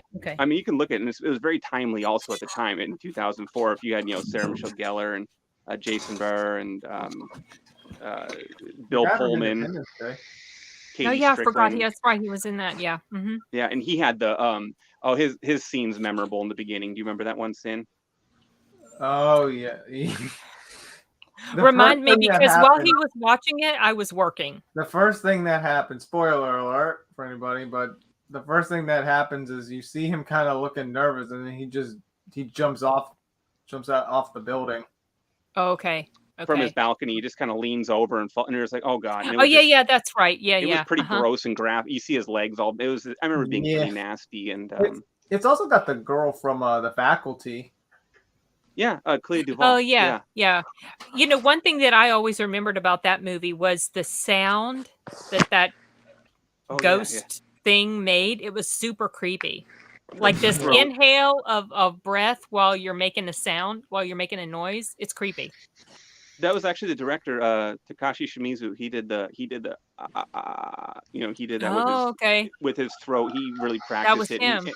And he said it was supposed to be since the husband had broken Kayako, the wife, he'd broken her neck. That was her trying to speak or vocalize with a broken trachea. Yeah, they showed a flashback of that. Okay, yeah. All right. Sorry, I've totally gone fanboy on that series. Well, I fucking love it. I do have a question. So who between The Ring, which was also a Japanese thing, and then The Grudge, which is the best? I'm sorry, I'm going to say The Grudge, but I know a lot of people love The Ring, and The Ring being a Pacific Northwest movie, I feel like I'm being very treasonous by not choosing it, right? Yeah, because I recognize and I've walked down I've seen all the locations they filmed it and stuff at, but no, I like The Grudge. It stuck with me. I saw that movie with my first girlfriend on opening night, and we had to sit, it was a sold out show, and we had to sit in like the second row, and so I thought it was really like a perfect viewing experience for that kind of movie. It was really creepy, but I really liked The Ring. Didn't scare me. I liked The Ring as a story, but it didn't get cerebral, like under my skin or anything. It was just kind of it was just clever, and I liked seeing the mystery unravel and stuff, but it didn't really didn't get me, I guess. I like The Grudge in the sense that I remember the scene where the girl was trying to hide when she's in her apartment, Katie Strickland, and she was hiding under the covers, and then finds that trying to hide from the ghost or whatever, Kayako, and finds a little keychain that the ghost had taken from her just like an hour earlier at her work, and she like found it underneath her sheets, and just like that sense of dread, like, oh shit, you know, and then starting to see the covers kind of rise up below, and it really stuck with me for years. I think after that, I was like 18, but I just remember thinking that like I liked how it was like almost like a childlike thing in the sense that, you know, when you're a kid and you're scared, you go under the covers, right? You cover yourself or whatever, you hide your eyes, something like that, you know. But it didn't do a damn bit of good. It was just there with her, and I thought that there was something kind of tapped into your psyche on that one. I liked it. I thought it was a cool scare. That happened in the Japanese version too. Yeah, and I think I watched both versions years ago. I saw the Japanese version. I will say, yeah, I think I like how that final moment in the house. I liked how the American version did it, than in the Japanese one. I don't want to say too much. I don't remember how the Japanese one ended. I saw like how it ended. Like I came in when you were watching. I'm like, oh, okay. So Simon has a question for us Americans. Wonder why they call it the Pacific Northwest. They don't call it the Atlantic Northeast or the Dirt Midwest. Got me. I didn't know it was called the PNW until I don't think my 20s. I never even like, what does that mean? And then I looked it up. Oh, then there was the Saw movie, the first one. Yeah. Oh yeah, you never saw that. No. Because you knew how it ended. Derek's aching. I liked it until the end. I hated the ending. I hated that the bad guy wins so many times in horror movies. But I remember when I watched it, I was walking on the treadmill.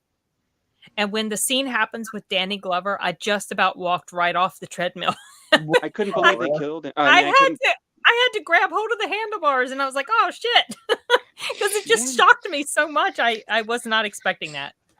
Well, what's crazy, I saw, again, another one I saw, I was really, these are my heydays, you know, from 98 to about 2004 or 5, because I started working a lot of that, but I was at the movies like when I would always jokingly say, oh, I saw everything in those years.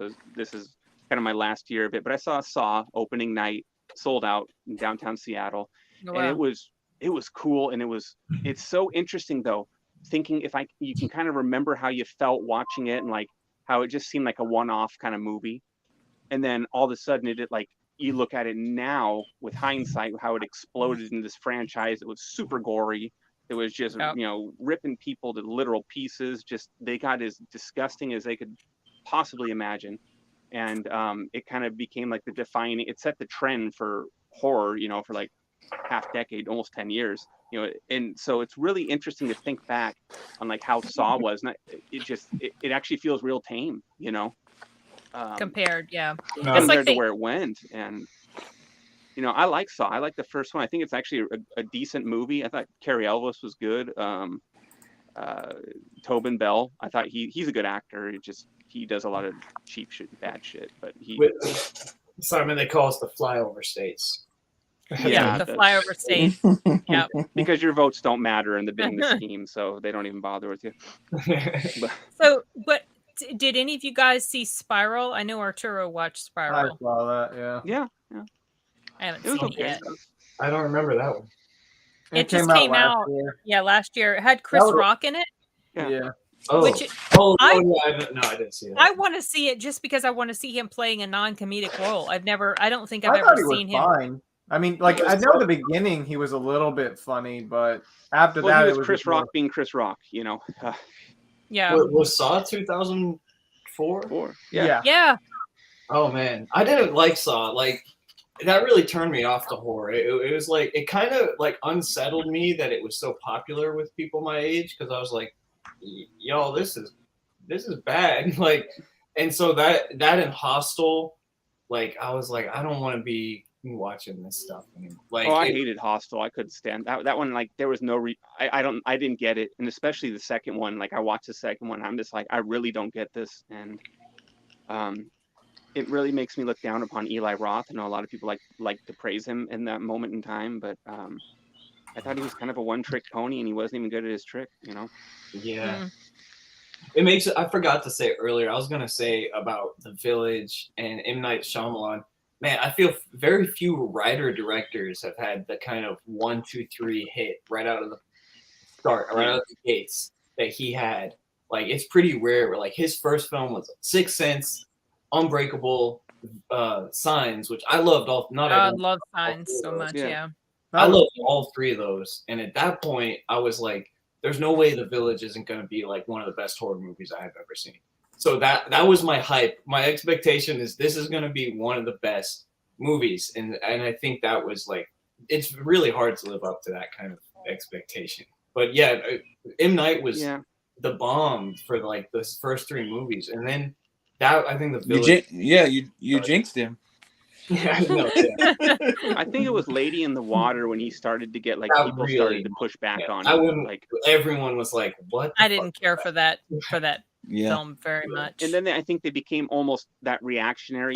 He's got an interesting, kind of like a social commentary, I guess, socially how we regard filmmakers and how or any kind of artist. These pop people that come out and like you could say that he came out on top with The Sixth Sense, right? And then he kind of had to work his way down, Steven Seagal jokingly says that. He goes, "Yeah, I came out with Above the Law on top, and then I've had to work my way down over my career." And it reminds me of M. Night Shyamalan. And then people loved him when Sixth Sense. People went with Unbreakable, they liked it.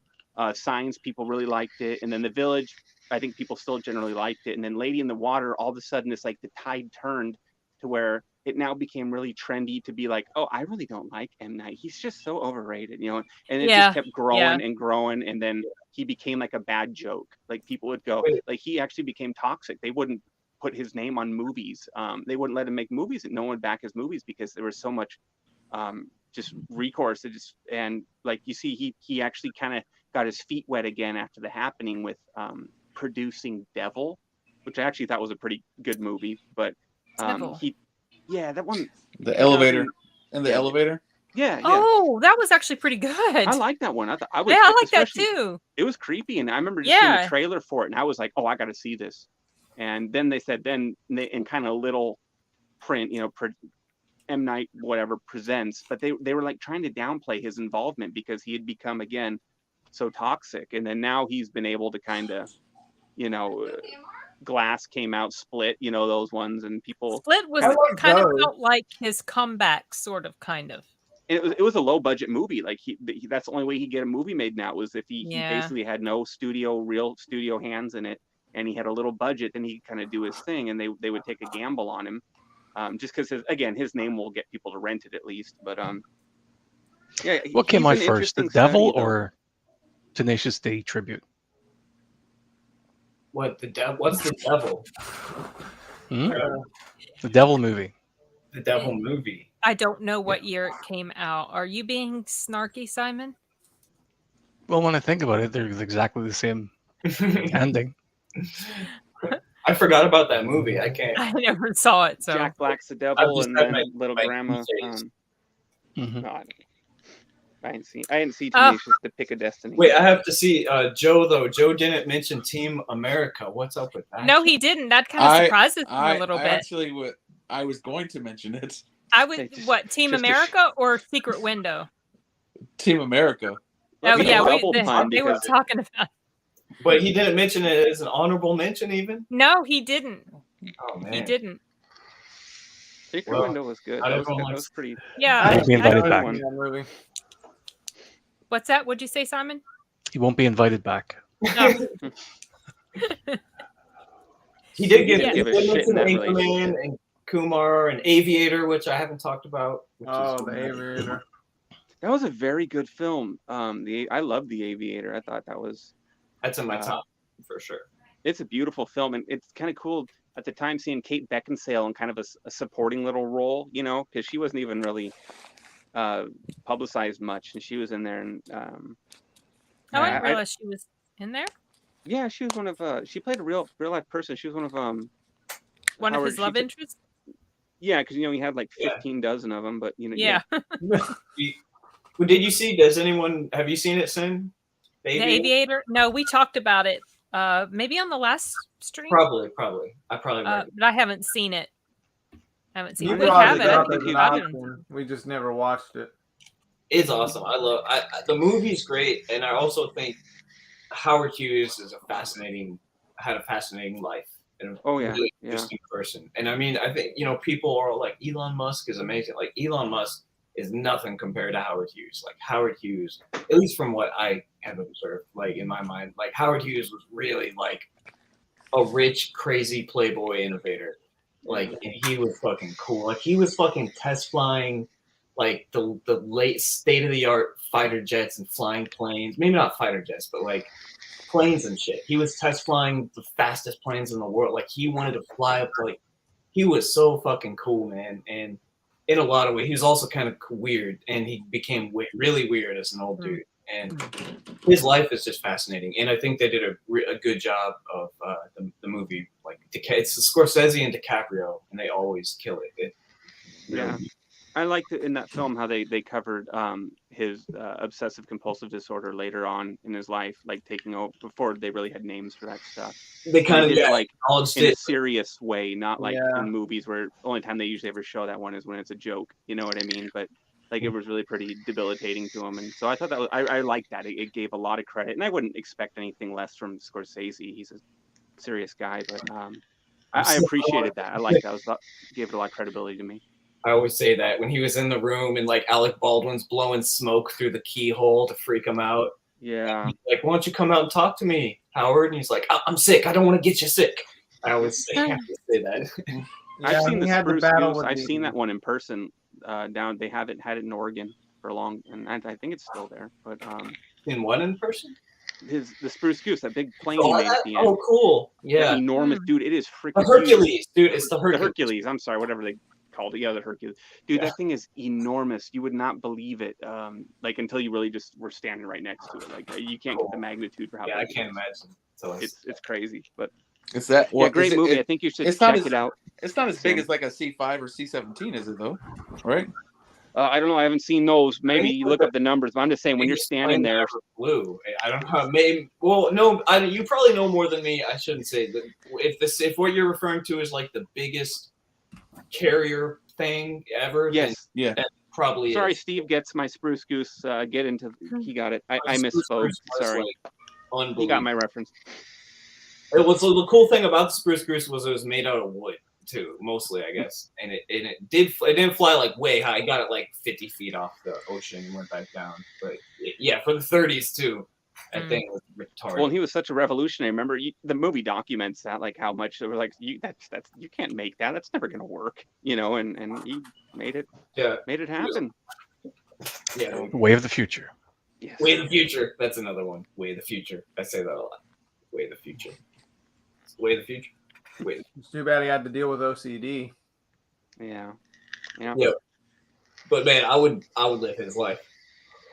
Although, the end part it said he was so drugged out though. Like I read a few autobiographies. Like there was an earthquake and they took him in like Costa Rica, I don't know, some island he was living on, Cuba or some shit. And like they got him in the car and like driving through the city and it's all crazy and he was just in the back on drugs. Like I don't give a fuck. Like, his whole like old existence was just drugged out and just did whatever he wanted, napped and watched TV. Yeah, kind of sad. His early life was amazing. People forget he was a filmmaker too, and in his own right, he had one of John Wayne and Janet Leigh movie I just saw for the first time about the Blu-ray. It was called Jet Pilot, and I guess he directed that movie. He was such a known to be a perfectionist filmmaker. It took him like 10 years to finally complete it and release it. So by the time he finally got it out, like it was so dated, it got really bad reception. But I watched it and it was actually kind of amusing. It was lighthearted. A lot of this is captured in The Aviator, but I mean, he produced. I don't know if he directed and he helped film Hell's Angels, which was basically the biggest movie ever in the world at the time. Like, biggest fucking hit ever is like 1928 or 29, and it had all these like aerial World War II like jet plot. In the Aviator shows where he was like, I got to get up in there and film it because like I got to get the right shot. And there was like shots of planes, and he was like, it doesn't look right. There's got to be clouds, so it's like scale. And like he was like in on that shit. So like he was a creative, cool dude. He was James Cameron of his time, except he had a hard on for planes rather than water. That's actually Simon. That's pretty much exactly what I was going to say. Sans the hard on about water. I was going to say he reminded me of James Cameron because James Cameron does that kind of stuff. I never thought of that before, but yeah, he's like, I'm doing this how I want it done. It's got to be awesome. Like it's got to be the best. Like he did it because other people couldn't do it right. And yeah, did anybody see? It's like Thanos. Like Thanos. Oh, yeah. Gotta do it yourself. What was that, Arturo? What movie? I thought this came out the year after, but who saw the SpongeBob movie? Oh gosh, I never did. You might be the only one. Me, my sister, and actually Matt. Uncle Matt, yeah, Matt took you guys. I thought it was 2005. I don't know why I thought. I didn't remember when it was. No, it was this year apparently. Okay. So, who all has seen? I still have never seen this movie yet. I don't know if I ever will, but Eternal Sunshine of the Spotless Mind. One of Simon's favorites, I remember. Yeah, it's my top movie of the year. Your top. Mm-hmm. I've seen it. It's too serious for me. It's a really well-made film. It's really original. But I watched it once and was like, that's enough. You know, I'm not very into romantic or serious or movies with sadness. Yeah. There's those movies that are really good, and I liked it for like a one-off as well, but it's definitely not a movie I'm just like willing to sit through again. It kind of has that ring of like The Revenant or like 12 Years a Slave.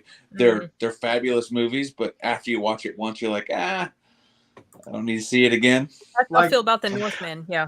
Oh, you talking about another? What, Arturo? I was just saying, are you like talking about historical movies? No, because I've watched Gladiator hundreds of times, and I've watched Braveheart hundreds of times. I kind of get the feeling with historical movies sometimes. Like it actually just depends on what it is. Like I could sit and watch maybe one historical movie, and then it's like okay, I just move on. But I guess it just depends on how it was done. Like Valkyrie, I could watch again and again and again because that was a really good movie. But in general. Nice list, Chris. Historical movies are just like a one watch. I love $1 Million Baby. I don't know if you guys talked. Sorry, I'm reading Chris. Someone had brought it up. $1 Million Baby. I never watched it. I knew how it ended, and I was like, nope, not interested. So I just never did. Dude, it's I want to hear more. Like it's such a heart aching. I don't know. I loved Hilary Swank in that, and I don't know. It got me very emotionally invested in the film, and I loved it personally. As hurtful as it was. Somebody did a spoof of the end scene, which was actually pretty funny, where everybody's like in the ring and everyone's falling and everybody's getting their neck snapped. And I saw that shortly. I was laughing so hard because it was so ridiculous. Scary Movie 4, yeah. Oh yeah, okay, there you go. Somebody uploaded a skit, and it was absolutely out of control. Yeah, like RoboCop scene 17. Oh gosh, is that the one where is that the one? Yeah. Geez, that dumb. I refuse to publish my reaction to that. Which one? Simon, was there anything like a reason you liked RoboCop, some sort of parody thing? That was like I can't really articulate it, but I will say that the movie that dethroned Eternal Sunshine from the top spot was Arrival. So for some reason, I have a thing for movies that have sort of an optimistic viewpoint on impending inevitable tragedy. So don't know why. Okay, I see. Okay, interesting. There was Blade Trinity. Because you said Eternal wasn't just best of the year; it was like one of your all-time. One of my all-time movies. Yeah, absolutely. Yeah. Wow. So I guess you think Jim Carrey's at least a pretty good actor for it. Yeah, I also think pulled it off once. What's her name? Kate Winslet. No, the other one. Kirsten Dunst. Kirsten Dunst looks great dancing in her underwear. Oh. Yeah. At that age, I should say. Not so much. Was she in that movie, Eternal Sunshine? Oh, okay. So I only knew of Kate Winslet and Jim Carrey. Jim Carrey's a very good dramatic actor. Yeah, I loved him in Man on the Moon. If you remember that, when he played Andy Kaufman. Yeah, I never watched that, but I knew he looked like he did good. I liked him in Liar Liar and in The Mask. Yeah, I loved him in Liar Liar. I can watch that one all the time, and it's like there's like so little plot to the film, but it's just his antics just drive you to. I love that movie. I'm kicking my ass. Do you mind? Imagine having that kind of energy, like that just scares me, you know. Stomping on his stove, Why? smashing his head with the toilet lid. Yeah. Oh my gosh. That was really good. What I was saying was Blade Trinity came out. Blade Trinity. Yeah, he watched that. And actually, what's funny was when we watched that, it actually had the Marvel logo. All of the other films didn't. So I'm like, oh, okay. Yeah, I forgot. I mean, I don't know. I thought Blade Trinity was obviously the weakest link of the franchise, and it was a pretty big. It suffered that curse where you had Blade 2 that was like a lot of people would say it was better than the first one. And again, they're right to their opinion. I like the Blade Trinity, and so you're kind of like, oh, they got a third one. It's got a great cast stacked up. You know, it's got all these people, and then you watch it, and you're just like, oh, okay. You know, it was like what typical sequels did in place of Blade 2. It was like, it was watchable and entertaining, but it was just, that was it. That was an example of when fan service goes wrong. It's like they were trying really too hard to like appease and give them everything. And I honestly view Blade 2 and Blade almost at the same value. I like both of them equally.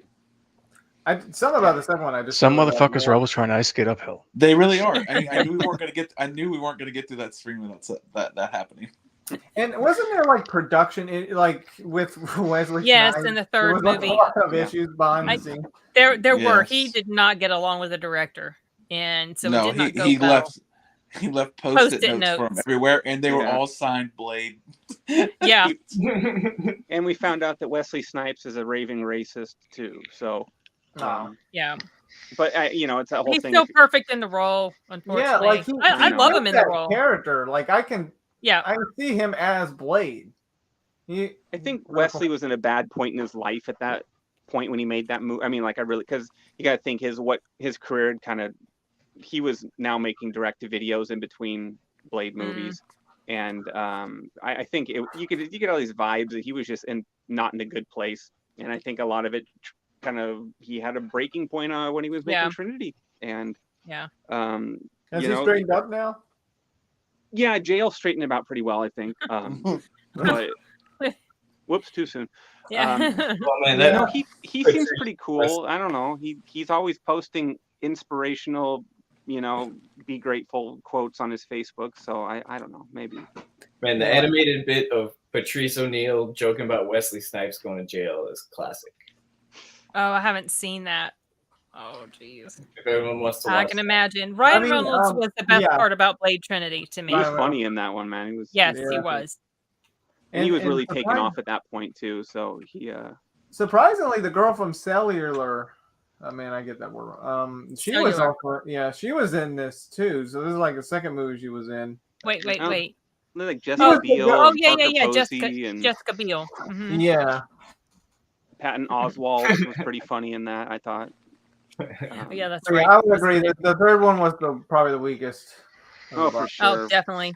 And they brought back Whistler again. Yeah. And how many times that fool gonna die, and we just kind of go, oh, okay, he's alive. Yeah. But, no, it was okay. I don't know. I get mixed feelings, and I've only watched it a couple times, but I every so often I'll end up thinking, well, maybe I'd like to watch that one again, and then I never do. So I'd rather watch the second one, or if I'm in a '90s mood, go back to the first one, which started it all. I love the look of the first one. I think it's got the grit down, and it's kind of set. A lot of it feels real worldy. If that makes sense. And did you know that Morbius, the character of Morbius, is in like a deleted scene from the very end? Yeah, he was the original ending, and he was anticipated if the sequel to be made, he would be the villain of the follow-up. And they shot the scene. You can watch it on the DVD or the Blu-ray or I saw it on YouTube. YouTube-y thing, Yeah. I watched Morbius. Wasn't as bad as I thought it would be. Yeah, it wasn't good, but it wasn't as bad. It's not horrendous, but it's missing something. I guess I do want to watch that at some point. What I was explaining wasn't I talking about that with you today? Yeah. Tim? About Morbius, it's not a few days ago. Okay, fine. Oh yeah, I remember our conversations together. I thought we were talking about it today. No, we've talked about it several times, but today as well we talked about it. Okay, yeah, it's worth the watch. I felt like they missed an opportunity to make a really good story, and I don't know exactly what's missing. What are they going to do? Maybe I'll watch it. I'll watch it and I'll let you know what's missing. Okay. Yeah, you can tell me. Tie more this with Blade, because that was what I heard. Yes, I heard they were supposed to. Because in the comics, apparently Morbius and Blade did have a fight. Yeah, I don't know what they're really going to end up doing. Honestly, in Morbius, Matt Smith annoyed me. His performance annoyed me. Oh, I didn't like his performance. He's a good actor. Is that the dude in House of Dragon coming out? Yeah. Okay. Yeah, he also played in Last Night in Soho, and he was also the 11th Doctor. Yeah, I liked him as Doctor Who. Yeah, Doctor Who. I liked him as Doctor Who as well. He was also in Terminator Genesis, but he annoyed I don't know if just the way he played it rubbed me wrong, and it might have just also been the writing. I don't know. See, I don't want to get so off track, but you got to give House of Dragon a chance. I mean, I'm not. I don't know, Colin. I mean, it was the two showrunners that ruined Game of Thrones. I know. HBO wanted it to go. HBO wanted more seasons. They didn't end it. George R. Martin wanted more seasons. So I'm just hoping that it's not terrible. Like maybe it could be above average. It could be decent. The source material, the outlines that I've read, there's some cool shit. I mean, there's deaths, there's battles, betrayal, there's dragon fights. I've just got this emotional block that goes up as soon as Game of Thrones stuff is mentioned. I'm still so pissed about what happened with that show. I'm just like, I don't want to have anything to do with anything Game of Thrones. I'll let you know if it's awesome. I'll watch it. Yeah, I was looking at David Benioff actually wrote Troy. Really? Mm-hmm. Oh, interesting. I didn't know that. I never heard of them until Game of Thrones. I would have loved to have. I said it could have been better. See, I knew it. I would love to watch that show, but knowing how it goes, I don't see the point. Don't worry, Arturo. I've never seen an episode either, so we can form a club.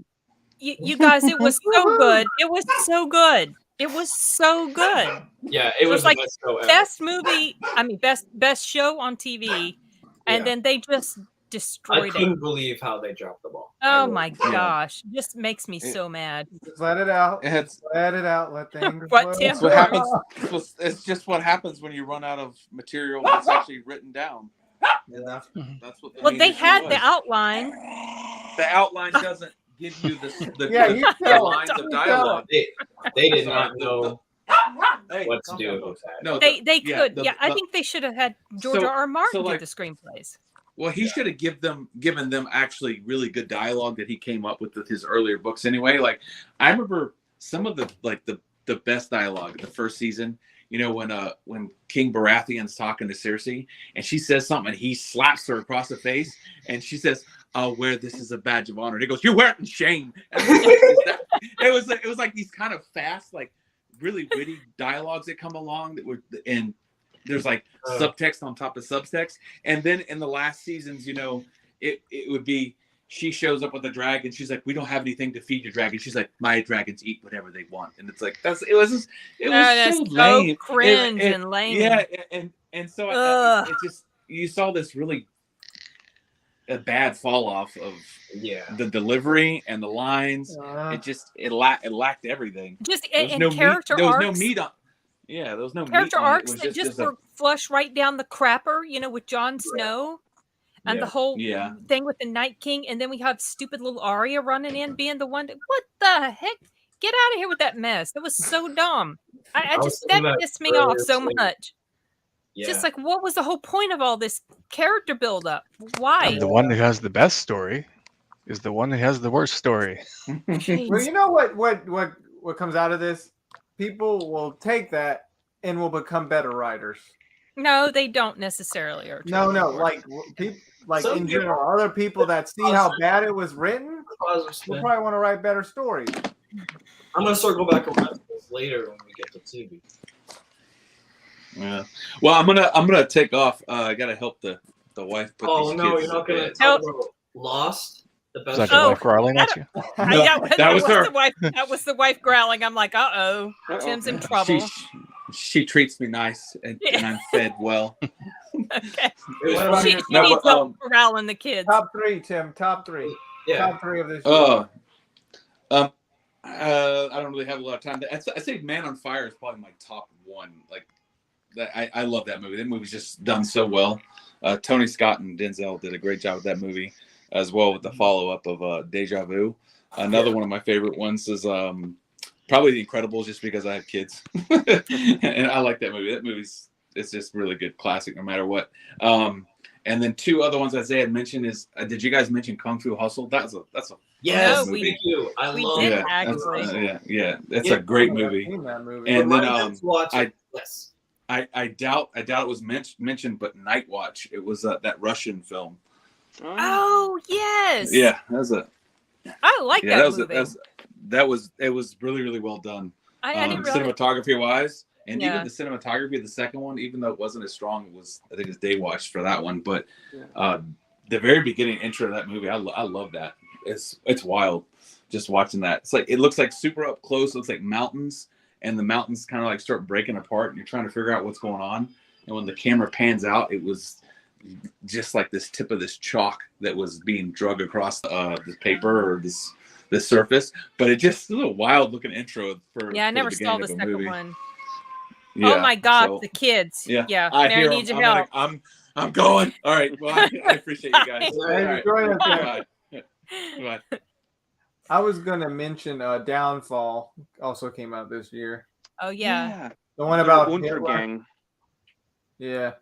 Like I saw that in theaters. I drove out to Seattle to see it. I took one of my girlfriends at the time. I took her to go see it. I think we left and she thought I was a Nazi or something because I really wanted to see this movie. Oh, jeez. And I read the I heard book it's really good. Yeah. That's like become the meme of the internet. If people get mad about something, they'll use that scene for just anything. Just change the subtitles. It's funny. They're screaming and they'll just put anything. He's talking about parking tickets or chocolate or I don't know what the heck, and or getting mad at Game of Thrones. Wait, is this the Hitler where he takes his glasses off? Yeah, takes his glasses off. Yeah. You've seen that scene probably 100 times. Arturo, the guy who played in there, didn't we see him in something this same year? Manchurian Candidate. Yeah, he was in the Manchurian Candidate. Yeah, the Hitler guy. Yeah. Oh, so he survived the war. Bruno something was that? I don't know. Maybe. I don't remember what his name. I looked him up, but he died a few years back, I think. I thought it was a great movie. I thought it was a really good movie, but I would have liked to see Downfall. It's interesting to see the other side of the spectrum, or just to see things that went on that we had no idea about.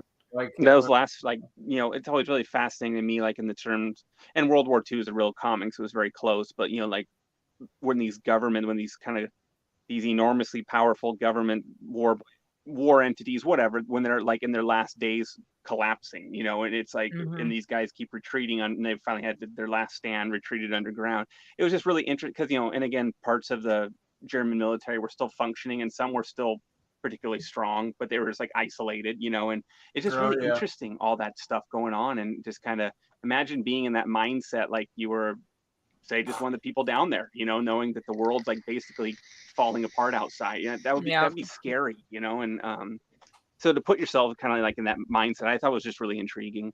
But of course, most people hear you say that and think, so you think Nazis are intriguing? Well, no.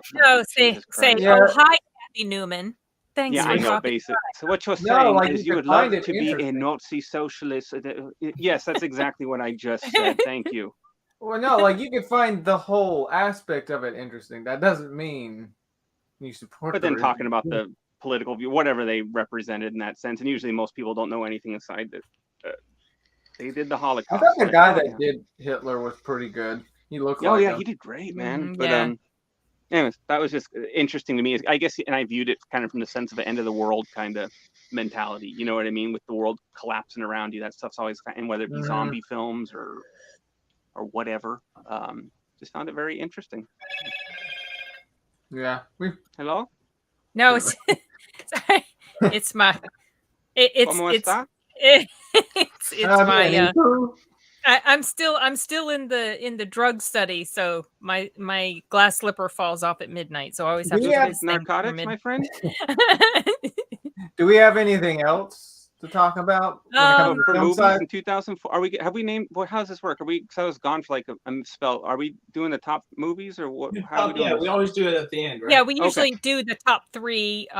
Yeah. So Tim listed his. Do you have? Have we mentioned Hellboy? Oh, that's no, right. we had. You know what? I almost recommended that to you. We never Gosh, that one. that is so hard to believe, you guys, that movie is that old. Oh, speaking of Nazis, yeah, there are Nazis at the beginning of that movie. I remember. That's true. I remember I was more infatuated with the beginning of that movie just because I was into that whole historical time period. Yeah. But I forgot. I did not realize until I pulled that scene up on YouTube that apparently Rasputin is one of the. I forgot. I've only seen the movie once.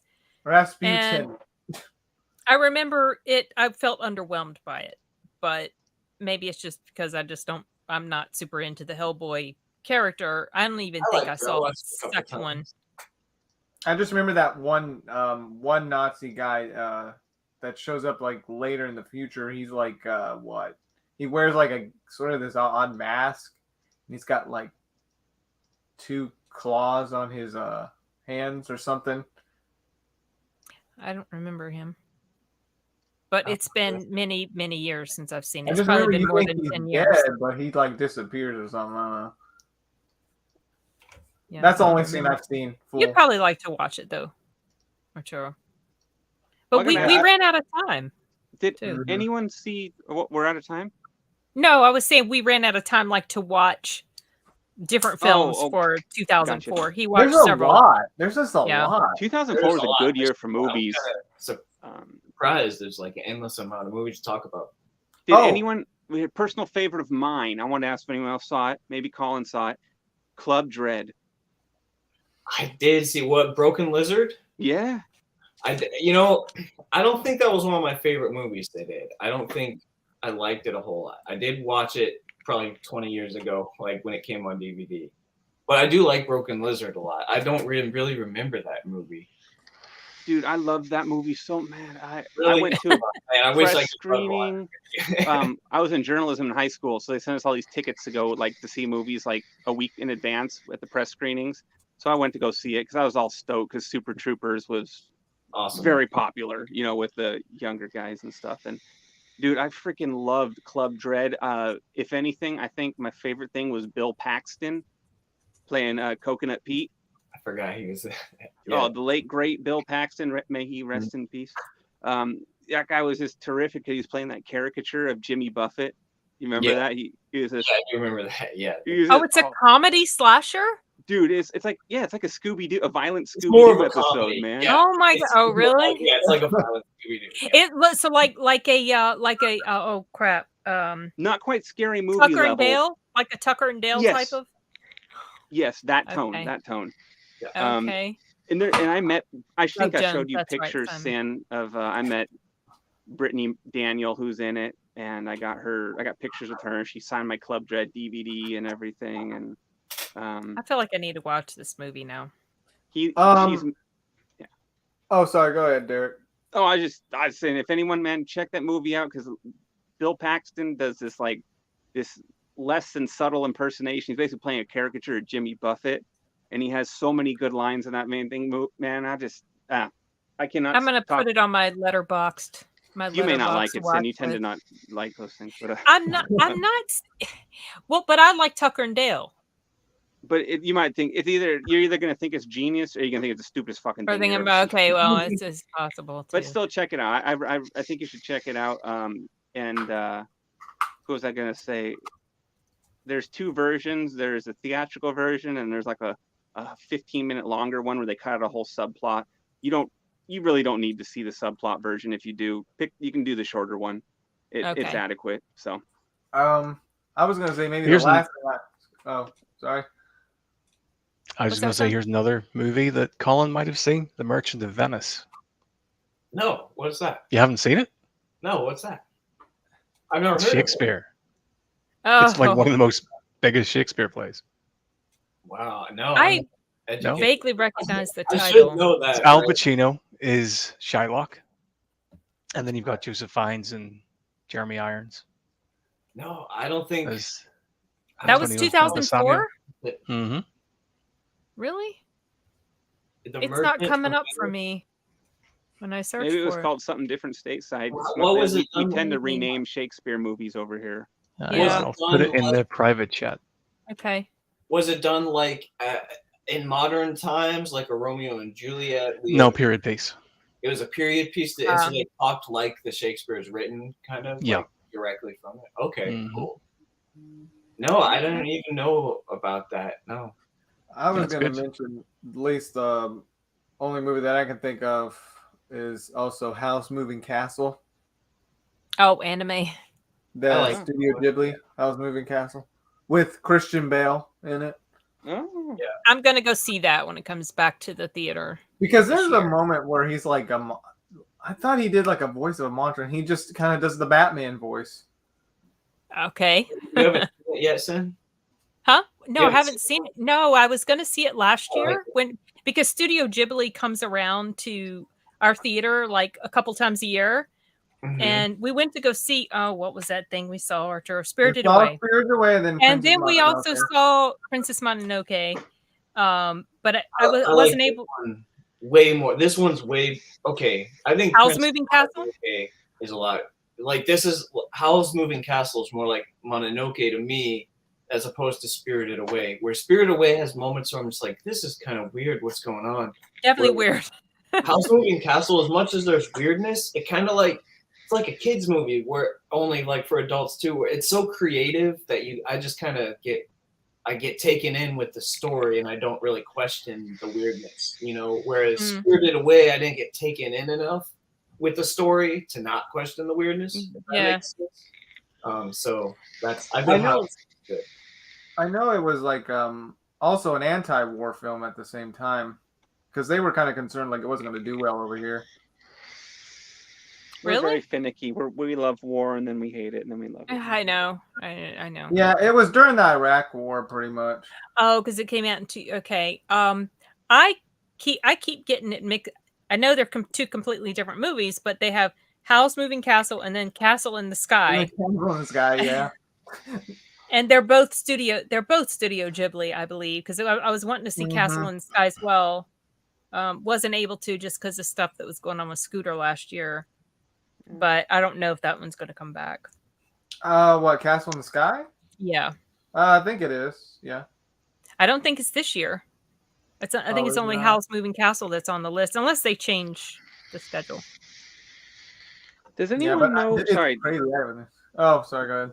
Was 2004 the year that they did the Donnie Darko re-release, the director's cut? Let me look. I can't remember if that's 2004 or 5. I'll look, but I don't even trust my page because it didn't even have Merchant of Venice on it. So let me see. You say Donnie Darko re-release? The director's cut. Yeah, they released that in theaters after it got really popular, and they did a director's cut. It was had a lot of stuff added in and made it simpler for people to understand. Mm-hmm. Well, it's still given the year.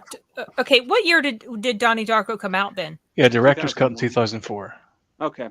Yeah. Okay, it was so June because I just graduated high school. I remember I went and saw it. Yeah. Where did you find that, Simon? Because it doesn't have that on the Wikipedia page. Google. And director's cut on Amazon is given the year 2001. That's not right. Yeah. Okay. So what's 2004? Okay. Jeff says. Yeah. Jeff says, yeah, 2000. All right. Okay. Is it better? So I guess technically, that's a 2004 film. I don't think it is because I think it just made things more accessible to people, and he corrected some of the music that he originally wanted but couldn't get. Indie film, and they put a bunch of title cards in there, like to kind of really lay things. You know what I mean? Like, but it was fine. I can versions, but I still watching. I go to the theatrical cut all the time. But yeah, it's from 2004 because I remember I saw Donnie Darko in theater originally in 2001, the original release. And you know what's no funny? one. Oh, sorry. No, sorry. Go ahead. I'll mention that. Don't matter. I was just saying, I saw the first, and then it didn't get any due, and then it's like it kind of built into a cult film that got really popular like a couple of years later, and then they released a director's cut to capitalize on, and I guess technically 2004 edition, but yeah, I don't know. I saw it too. Cool nostalgia lane in my mind. Think rambling there. Go ahead, Arturo. I was just gonna say it's funny how 2004 is pretty old now, but some of the films still hold up today in nice quality. Oh yeah. Sure. Yeah. It doesn't seem like that long ago, and I know I sound like an old man now, but I'm just it's like I'm an old man now. High school. It's not that long ago. Stop saying that. No, it has been a long time ago. CG still looks kind of cheesy to me. I imagine, in 10 years they'll be saying today's CG in some instances. Some of the CG does. It all depends on the film, I guess. Yeah. But Collateral, Cellular, those still hold up. Plenty of professional, top-notch films. And, I mean, I think it really, like, at the end of the 90s, early 2000s, it just got to be, like, the quality-looking films, like, got more and more so. We talked about shit like we take for granted over like Oh Brother Where Art Thou and Fight Club and stuff. They were doing like kind of the first stuff for the first time. That now is just everywhere. But I think the 2000s I don't think look cheesy. Like looking back the 70s, 80s, 90s even like they don't look bad. Like Jurassic Park holds up, I think. Like, yeah, it does. Well, I think it also helps us in the sense we grew up through those phases where like when in 2000, like in 2000, 2001, whenever this stuff was new, 90s, when we'd see these things, we'd be wowed by them. Special effects were a big to do, and you would go see movies sometimes just based off that selling point. Yeah, for sure. And so now that we've seen things progress and you get better, and then you look back and you're kind of like, oh well, but it's not as jarring to us because we grew, as a one who didn't see it, when you see these little kids saying that like looks corny and you're about to like just like kick a little kid through the window, you know what I mean? But it's like saying that and you get kind of offended. You're like, it doesn't look bad. What are you talking about? Shut up, you know? And the thing. Like, I talk to we these grew new up kids stuff, so it's like it wasn't shocking. Like it's not really an adjustment to me when I go to watch something from the 90s or 2000s. Even now, I mean, now obviously stuff I guess looks better, but I still film to me, you know what I mean? Some things are just and that's just the way things looked, and that's how it was. And it's like you can't like go back to the 80s stuff, try to update all the effects. I mean, Joke has tried that crap, and it just doesn't. It looks so out of place when you're watching like the Star Wars special editions, and you see like that little Jabba the Hutt CG slug thingy. Oh yeah, and it looks so wrong, you know. It's like it doesn't belong. Get the fuck out of here, man. I just like how he said that. It just looks so wrong. Back in my day, for this scene, you need to get out of you know. It's. So I'm kind of raving here, but it's just I think that things that are specific to an era and live those eras doesn't jar us.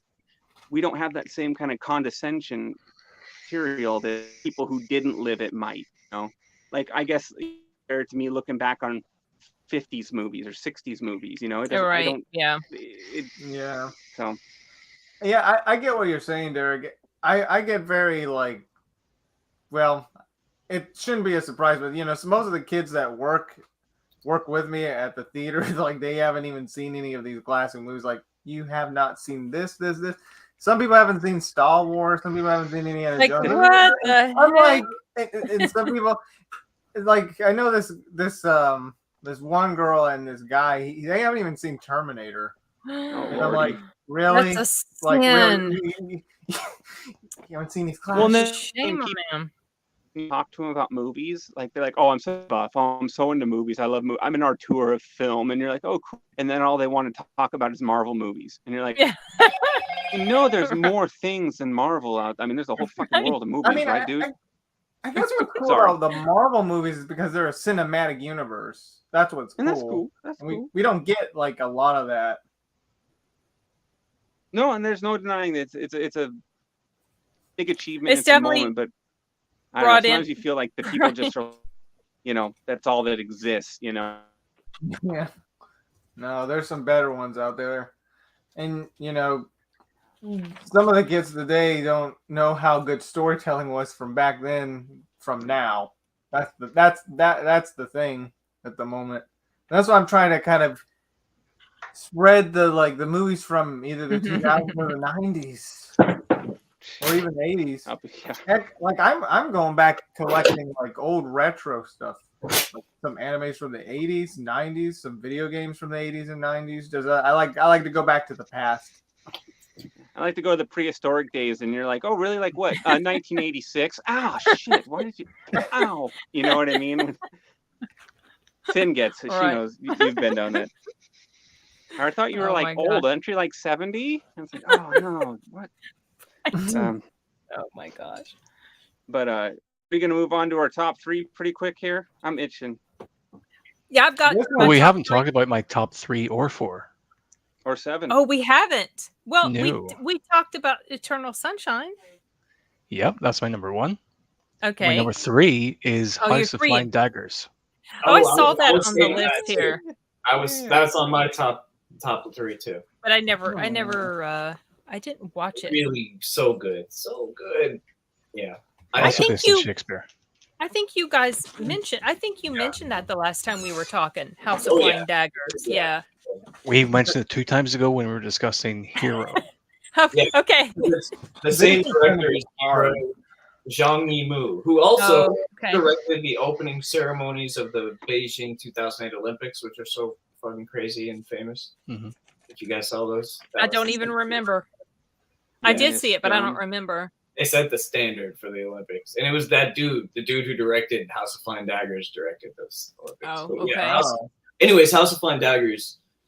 I could talk a lot about it too. I want to hear what Simon has to say, but it's a beautiful. No, let's hear what you have to say.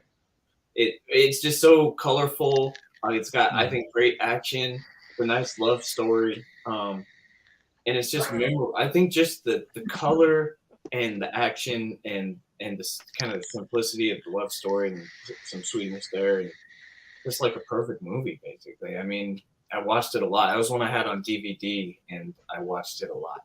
It's been a while since I've seen it, but I think it's like a 10. I think Zhang Yimou, based on this movie, Hero, and the one after this movie, he's one of the best directors. Like, he's amazing. Arturo, I think you'd like it. It has a very anime feel to it. Oh, really? It's like a live action anime. In a yeah. way. Yeah, more than almost any other live action film that I've seen. Yeah. Mm-hmm. Interesting. Okay. Number 4, which is going to be a controversial choice. But I love it unashamedly and unironically. Nicholas Sparks, The Notebook. Oh my gosh, really? Okay. You know what? I saw that movie listed and I was like, I'm not even going to write it down to talk about it. Well, you're the only woman in this chat and you didn't mention The Notebook. That's just... I never watched I'm the only that one in this chat, apparently. Oh yeah, The Notebook. I forgot that one. I never watched that movie. I have zero interest in that movie. What is it? Probably the most famous romantic movie of the last 20 years. It's up there. Yeah, like that and Titanic. There was like a joke thing I remember seeing an article, like if you ask women what their favorite movie were, it was like The Notebook or Titanic, and you're just like, oh.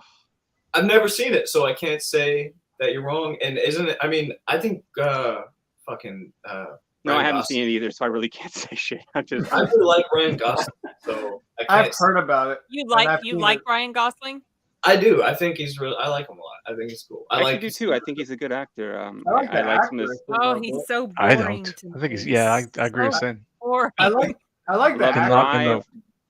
I don't argue that he's not boring. It's almost like there's this joke I saw about him eating cereal recently. It's like an old joke, but I guess it's like he looks so neutral that you can almost imagine that he's what I think he is. Like he's just sitting there looking neutral, and you're like, yeah, he's looking cool, or you're like, yeah, he's fucking stupid. But it's really whatever you think he is. He's just looking boring. Blank palette face. No, if like you think he looks boring, he looks boring. If you think he looks exciting, he looks exciting. But he's just really like a blank slate. Like whatever you project onto him, he becomes. Did you see Only God Forgives? What? Oh yeah, that's a great dude.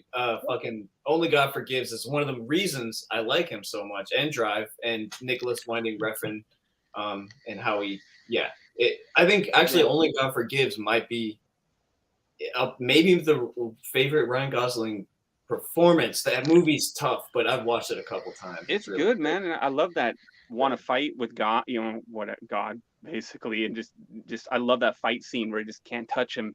That was so cool. Really, and I love the colors. I thought he did good. He does these stoic kind of. It reminds me of acting you'd see like in the 70s sometimes. These old stoic actors where they gaze a lot and they're very subtle. You pick up a lot of nuance from it. And I get that, and I thought it was pretty good. I really nailed that archetype down in Only God Forgives. I want to ask Simon what he thinks, but we didn't even talk about The Notebook. Why do you like The Notebook so much, Simon? Yeah, that's what I was going to ask him. Or maybe he's just being snarky. See, this is the thing. No, number one, I love her for very bad reasons, but number one is I have a crush on Rachel McAdams. Oh, there it is. Yep. Fair. Oh, it's all about the girl. Okay. It is. And sorry. Out of all women I've ever seen in that movie, she's the best looking woman I've ever seen.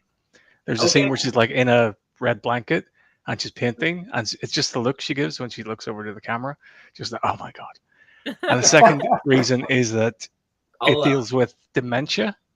And I've had experience with it, and it just kind of broke my heart a little bit. So depressing.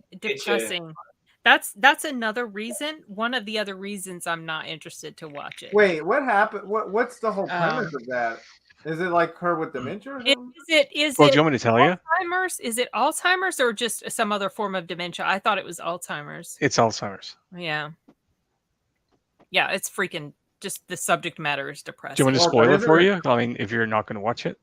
I'm not going to watch it, so I know how it. I think I know how it ends because I think I read the movie summary or synopsis or something. I don't think Arturo will ever. Okay, well, basically, it starts off with a man and a woman in a nursing home, and she's telling him they're set up as like friends in a nursing home, or an old people's home, and he tells her a love story from a book. And turns out it's her notebook, and just as like the movie ends, she kind of snaps back and remembers everything. And then that night they die together, holding hands. Oh Lord! Wait a minute. And it's super schmaltzy, but and everyone loves it. So the guy telling her the story was her husband, Arturo. Yeah, but you don't figure that out until about halfway through the movie. Yeah, right. Oh, so wait. So it starts off where they're older and it's a flashback. They have okay. So I was like, wait. So the young character has Alzheimer's. It's like as she grew older, she got Alzheimer's, and so she's learning the story for the first time to her, but it's her story, and this man was her husband. And as with Alzheimer's, and Ryan Gosling plays the husband. Yeah, he's actually really fucking toxic in the way he acts. And there's a love rival played by Cyclops from X-Men. James Marsden. Oh, James Marsden. James Marsden. Yeah, he plays like a war hero, and she's also vying for her affections. And he's like a good guy. Mm-hmm. But she ends up with toxic guy. With the bad guy. Oh, yeah. With the. Why is he? What does toxic mean? Does it mean like he's an asshole? Yeah, pretty much. Yeah. When they first meet, the way they first meet is that she is on a date with some guy, and Ryan Gosling spots her, and she's on like a merry-go-round. So he climbs onto the merry-go-round, hangs off from it, and says, "I'm not letting it go until you say you're going to go on a date with me." And the thing's going up and up and up, and like she's like, "No, I don't want to go on a date with you." He's like, "I'm just going to die then." So he kind of forces her into going on a date. Okay, I get it. All right, cool. See that whole premise, and so she was going with the James Marsden character at the beginning. No, it's a totally different guy. She's a bit of a slut. Yeah, see, that's another thing. Like the whole thing where she like is unfaithful to her current flame, so she can go run around with that. That also wasn't a part of the story. Of just like, no, I won't like her character, so I don't want to watch it. Plus the subject matter, that's depressing too. Plus Ryan Gosling is boring, so I just never gravitated to the. I do like the actress. Wait, is toxic mean like doesn't respect boundaries, pushy? Okay, think Amber Heard. It's really good for you. You could it'll summarize. Think Amber Heard, Colin. Okay. That's a perfect example of a toxic human being. Like Ryan Gosling shit on her bed. That's too broad though. And I mean, I don't really care. I've made it this far without knowing what it means. He smelled the scent of James Martello and just basically that's what I mean is generally it's just to me it's like, oh, they're an asshole. Like emotionally abusive type of thing. Just a nasty human, pretty much. A lot of times narcissists are toxic people. Right. Is it just a new word for asshole? Like basically, yeah. Okay. But we're starting to examine the less tangible things they can do to you. Okay. More aggressive. Okay. Like they're really like not like a nasty. Like asshole to me is something a little bit more benign than someone that's toxic. So one of my grandparents was a toxic individual. She was narcissistic. She was emotionally and mentally abusive to her kids. She was not a good person. She was the perfect example of someone toxic. Worse than just being an asshole. Than just being someone who's a butthole or someone who maybe has a bad day and has a bad, is in a bad mood. Or acts like an asshole, but toxic is like on another level. Yeah, that's what I was thinking. It's more aggressive, more. Yeah, it's worse. Yeah, for sure. Now, was that her first role? No, I don't think it was her first role. No, she didn't. No, she was in Mean Girls too. I don't want to detract. That's right. But I'm curious. Simon? Have you watched the Winding Refn, Nicholas Winding Refn? What do you think of him? What is it? Nicholas Winding Refn, the director. No. Have you guys watched his stuff? Oh, I love his stuff. He's probably my favorite modern director, to be honest. Oh, movie? We gotta talk. I mean, he did Bruno. Is that no? Oh my gosh, are you serious? No, not the Borat dude. Bronson. I was like, what? He did Bronson. He did Only God Forgives. He did Drive, and he did at least another Neon Demon, which I never saw that. I kind of want to see that still. That's cool. It's very dark, cynical, but it's also beautiful. You know what I mean? He's he's a dark, cynical filmmaker, and that's why I think he's interesting.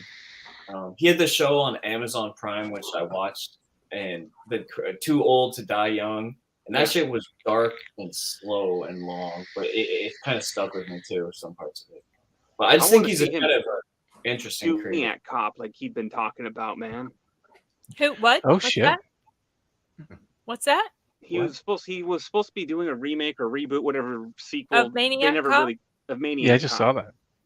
And I don't know if it ever really got off the ground. Probably not with all the cops are bad thing going around. But what's it called? Valhalla Rising, or no? What's that movie he did with Mads? Yeah, Valhalla Rising. I'm looking at the IMDb page right now. Mads Mikkelsen and Valhalla Rising might be maybe his best movie. Is that a recent film? That was like 10 or 15 years ago. 2009. Oh, okay. Yeah. No, it's not recent. I mean, Valhalla Rising's worth watching for sure. I think. Okay, you didn't like The Northman? Watch Valhalla Rising, dude. Oh, I didn't dislike. If you were referring to me, I didn't dislike The Northman. I'm just not super in love with it. Okay, you just thought it was all right. I didn't hate it. I just like, okay, I watched it once. It's I don't plan to watch it again. Right. I'm the same. I appreciate it. I respect it, but it don't didn't sort really of care to see resonate it with again. me. Yeah, you guys should check out Valhalla Rising. Derek, what's it about? What's the synopsis? It's very quiet, violent film, and it's basically quiet, violent. Okay. These Vikings, like all of Winding Refn's movies, are pretty quiet and violent. And okay. These Vikings end up in Canada in like 1000 AD. You know, like the rumor. You know, there's evidence of, but not a lot of like exact dates and moments and stories. And so it's just like very quickly the end. Well, I don't want to tell too much, but it's Mads Mikkelsen plays a badass motherfucking Viking that will not die. And it's like the Terminator.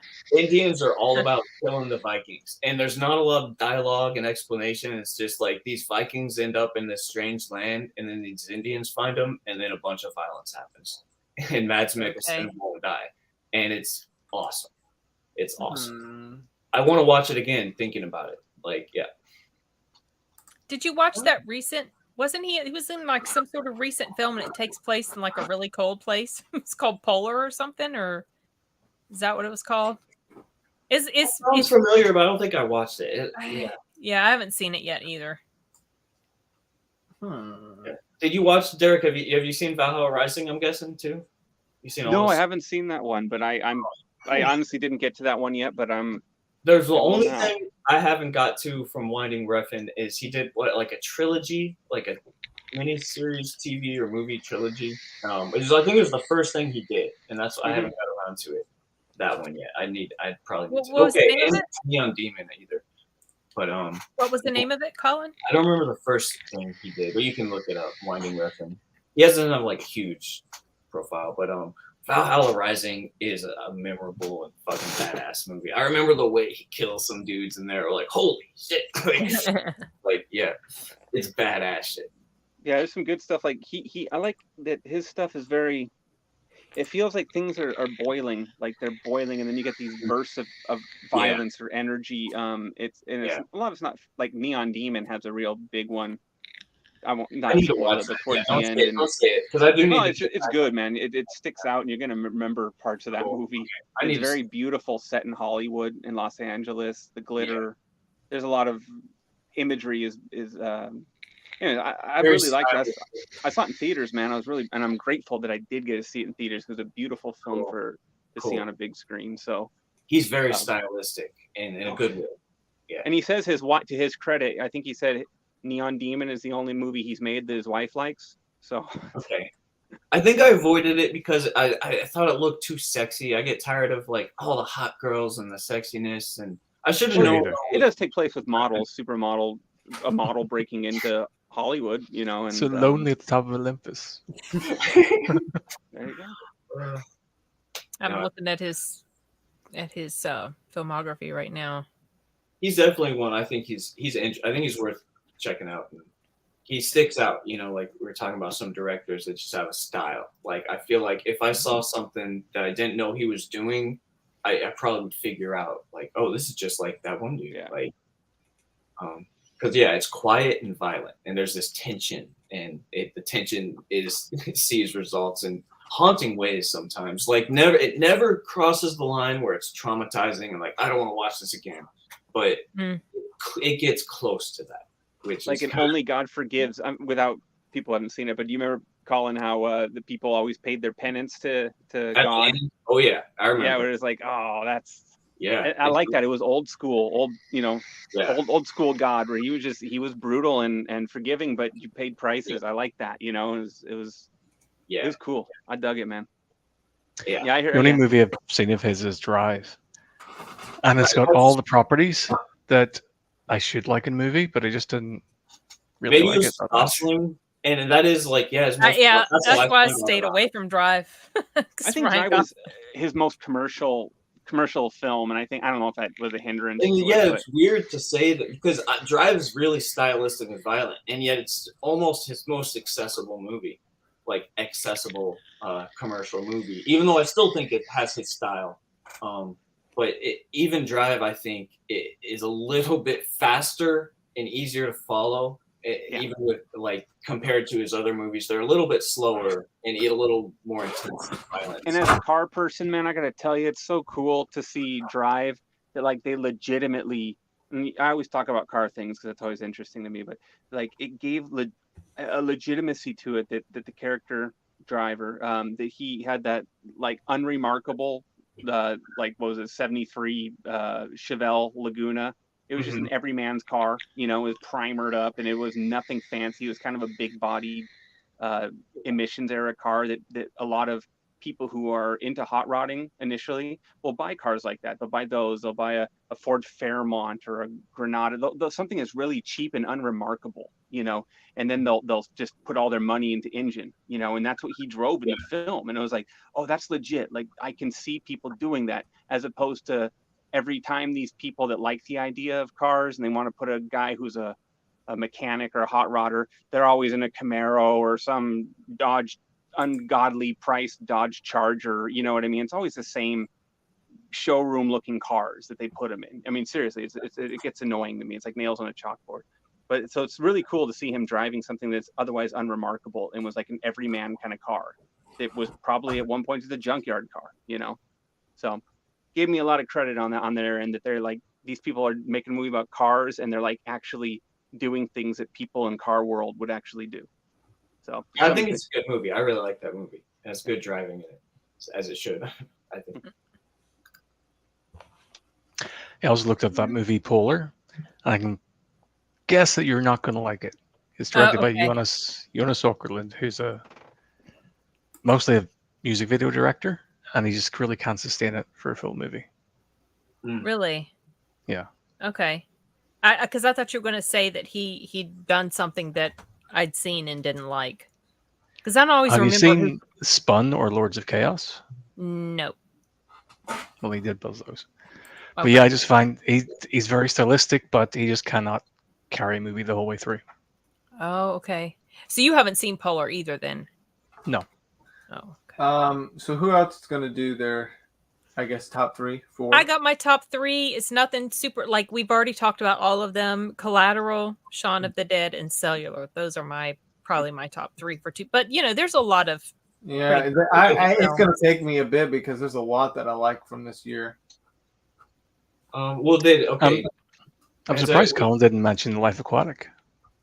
Oh, yeah. Honestly, I overlooked that it came out this year. I thought it came out... Either way, I like The Life Aquatic, but it's one of my lesser Wes Anderson. I don't even know why. It's not bad. I've watched it a few times. I'd watch it again, and I think it's good. It just doesn't hit me at quite the level some of his... I don't think it's one of his best movies. It's like a good 8. It's a good 4 stars out of 5. I should have mentioned it. I didn't notice it when I was looking over movies. I would have at least mentioned it, I think. Yeah, it's good, but Bill Murray is the lead, and it's Wes Anderson. It's a good movie. I never saw that one, but I remember seeing trailers for it way back when. And until you mentioned, I'm like, oh shoot, that was 2004. Oh my god! I still remember seeing the trailers for it. I remember the trailers made it look better than I felt like it was. I wasn't super impressed with it. Has anyone seen Hotel Rwanda? No, I haven't seen it. Serious, yeah. You know, looks super freaking depressing. Yeah, it is. But there are 2 movies that have made my hands sweat, and that's one along with Prisoners. Oh, that's the one with Hugh Jackman, right? Yeah. I still have not finished that movie. Hugh Jackman or Prisoners. Hugh Jackman and Jake Gyllenhaal. It's a Denis Villeneuve film. Yeah. A newer or older? A few years ago. Yeah, like 2008. Maybe 2009, 2010. I don't remember. 2010, yeah. 2010. Okay. Man, it's supposed to be really good. Yeah, Rwanda was pretty intense. Yeah. That's crazy. Do you want to take a top 3 then, Colin? I'm fine. You want to tell us your top 3? But I will tell you, I think we've gone over all of them, except because it's really a top 6. And and Kill Bill 2, kind of, you know, whatever. Kill Bill 1, 2. We talked about those. Then we talked about The Aviator. Love that. Great movie. We talked about Team America, World Police. Mm-hmm. And then let's see. So then it's like the 3 foreign movies, which we talked about House of Flying Daggers. Awesome movie. Like 10 out of 10. I mean, a lot of these I would say are 5-star, 10 out of 10 movies for me. If they're in my top 5 here. And then what was it? We briefly mentioned Kung Fu Hustle, and I was hoping Yeah, you that guys came would up watch just it. a I know little you guys got a ton to watch, but I'm glad that your brother did a shout out for Kung Fu Hustle. That's right, you mentioned that. It might be my favorite movie of the year. It's really like a live action cartoon in a really good way. It's funny and unpredictable and has awesome action scenes that it's really enhanced by the cartoonish CG in a way that it's kind of like, it's just fun. It's really fun. It's light and fun, and I love it. And it was a total surprise, and it's still like, I'd rather watch that movie right now than most other movies we've been talking about. And who was in that? Stephen Chow, he's the dude who wrote and directed it. He also wrote and directed Shaolin Soccer. I don't think he's even very famous. And I don't think anyone else famous. It's like an Eastern. I'm pretty sure it's made in Hong Kong. Oh, okay. Okay. I'm not exactly sure, but yeah. I've heard of the film. I've just never seen it before. Oh, I highly recommend it so much. That's the one with the girl that has the curlers in her hair, right? Yeah. Okay. It's just got crazy comedy and action, and it's really like a live action cartoon. Yeah. So, and then one other movie that I guess I have a whole lot to say, but it's like, I don't doubt anyone's heard about it. District B13, a French action movie. Oh yeah, I've heard of that one. You have seen it? I have heard of it, but I don't remember if I've seen it. You know, they remade it, which I actually forgot till just now. They remade it in America. I think the RZA had something to do with it. I think maybe even Paul Walker or something. Yep, it was Paul Walker's last completed film called Brick Mansion. Yeah, I saw that one. That. Yeah. Who cares? It's fine. But District B13 B13 is so fucking cool. And the reason I liked it so much is like, I love parkour. Like when I found out about parkour, I was like, holy shit, are you people seeing this right now? And I remember like, that was one of the first things I looked at on the internet when I had the internet, like YouTube and shit. And David Bell is the dude who really kind of like popularized the thing in a lot of ways. He was one of the originators. I think I did see this movie. The synopsis is very familiar to me. And I do remember the part about the neutron bomb. You may have then. Yeah, you may have. And yeah. David Bell is the star. You did saw this in theaters? I saw Brick Mansions in theaters. Oh man. I never saw that one because I just knew. David Bell's in it too, so he is in Brick Mansions? Okay, I didn't even think he would have been. I think I just ignored it on sight because I was like, fuck that shit. David Bell's not there. Okay, maybe it's cool then.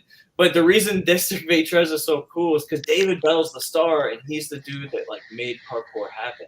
And it also had this cool like underground action vibe, this Rebels of Paris kind of thing. It was cheesy. That came out in 2006 and it was like in the future of 2013. And I was like, okay, that's too soon, you guys. There's this giant wall built around and shit.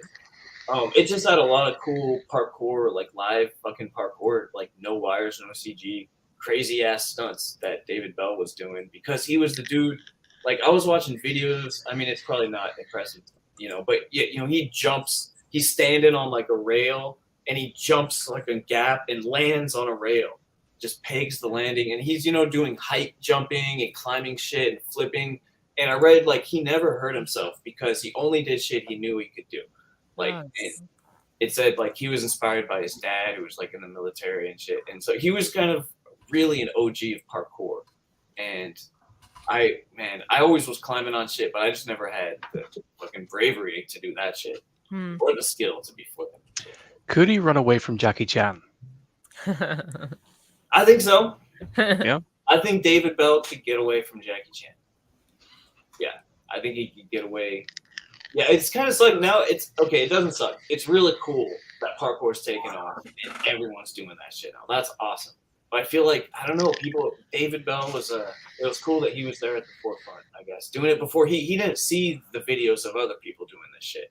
I mean, he was doing this on his own, kind of like him and others with him, his friend group. They were paving the way, and so now everyone just watches videos of it and does it themselves. Which I'm not trying to undersell. That's fucking badass too. Anyways, because of all that shit with me loving parkour and David Bell, and this movie's pretty cool little action flick. It was fun. I mean, it's not bad. I liked it. It was good. It's a good action flick. And I think that's all I gotta say about the movies. Okay. I tried to keep it shorter. I know I can just run my mouth, and I'm like, I gotta keep. It's all right. It's all right. Who else has to give their? I think Arturo and Derek. Figure this out. Oh goodness. Do you have a top 3, Derek? All right. Hello. The phone does. My phone is like, I got 45 minutes to do my thing. Yeah. No, yeah, I don't. Shit, man. I don't think it's like definitive list or nothing, but I can name my favorite movies from 2004. I'll go. I mentioned one, Club Dread, Broken Lizard's Club Dread. I've seen that movie God knows how many times, and I had the poster on my wall up until a while ago. I don't know what happened to it. Took it down. And that was one in high school. Me and my friends, we were all like in a group. We all loved that movie so much. And in my yearbook, one of the guys quoted the movie, like in the senior shout outs, they called it, to send an inspirational message to all the seniors graduating, going into the world. And one of the guys put a bunch of Club Dread quotes on it. Oh my gosh. So it's printed in the eternal yearbook that I have. So that was pretty cool. Yeah, I just love Club Dread, man. That was just a fun movie for me, and I still laugh at so many lines from that movie, and it's just a feel good movie. Like it's a good summer feel movie, if that makes sense. Like they're on like a tiki island, you know what I mean? Like, like beautiful weather, water. Yeah, everyone looks pretty good. This looks like a ideal summer. I mean, if you remember, the beach stuff was really popular at that point in time too. So, I just have good memories associated with it, if anything. But yeah. So again, I'm recommending that one if anyone likes it. Hope anyone will find that film. Yep, I put it in my Letterboxd. And then let's see. We talked about this in the still one of my favorite movies that it's not the best movie, but it's one I've watched more often than anything else. I think is 2004's The Punisher. Yeah, I remember you brought that comic book. Yeah, has a car chase in it. Yeah, oh yeah. Well, very brief, but yeah. Which I was a little let down because he spent all that build up making that Pontiac, and then it lasted like one scene, and it was done for. It was like a 2-minute chase, right? I remember watching it. It was at least really quick. At least a minute. Because I was probably a minute or so, yeah. And because Harry came and time slowed down for me though. It was maybe. I love that Harry Heck guy with he was actually by Mark Colley, who's a country musician. He had albums put out back in the 80s and 90s, and he's done some acting, but he played Harry Heck, the musician who was sent. Remember the hitman who was sent to kill Frank, and he sings in that song. I'm gonna play that at your funeral, and then okay, no one's remembering, but yeah, that's. I don't remember. Okay, well, it was Mark Colley. He was actually a legit country musician with a lot of albums already out. So it was actually pretty cool that they got a real guy to play the hitman, as opposed to getting someone and then trying to make you believe they're a singer. You know what I mean? Right. Yeah. But yeah, I love The Punisher. That was another one of those.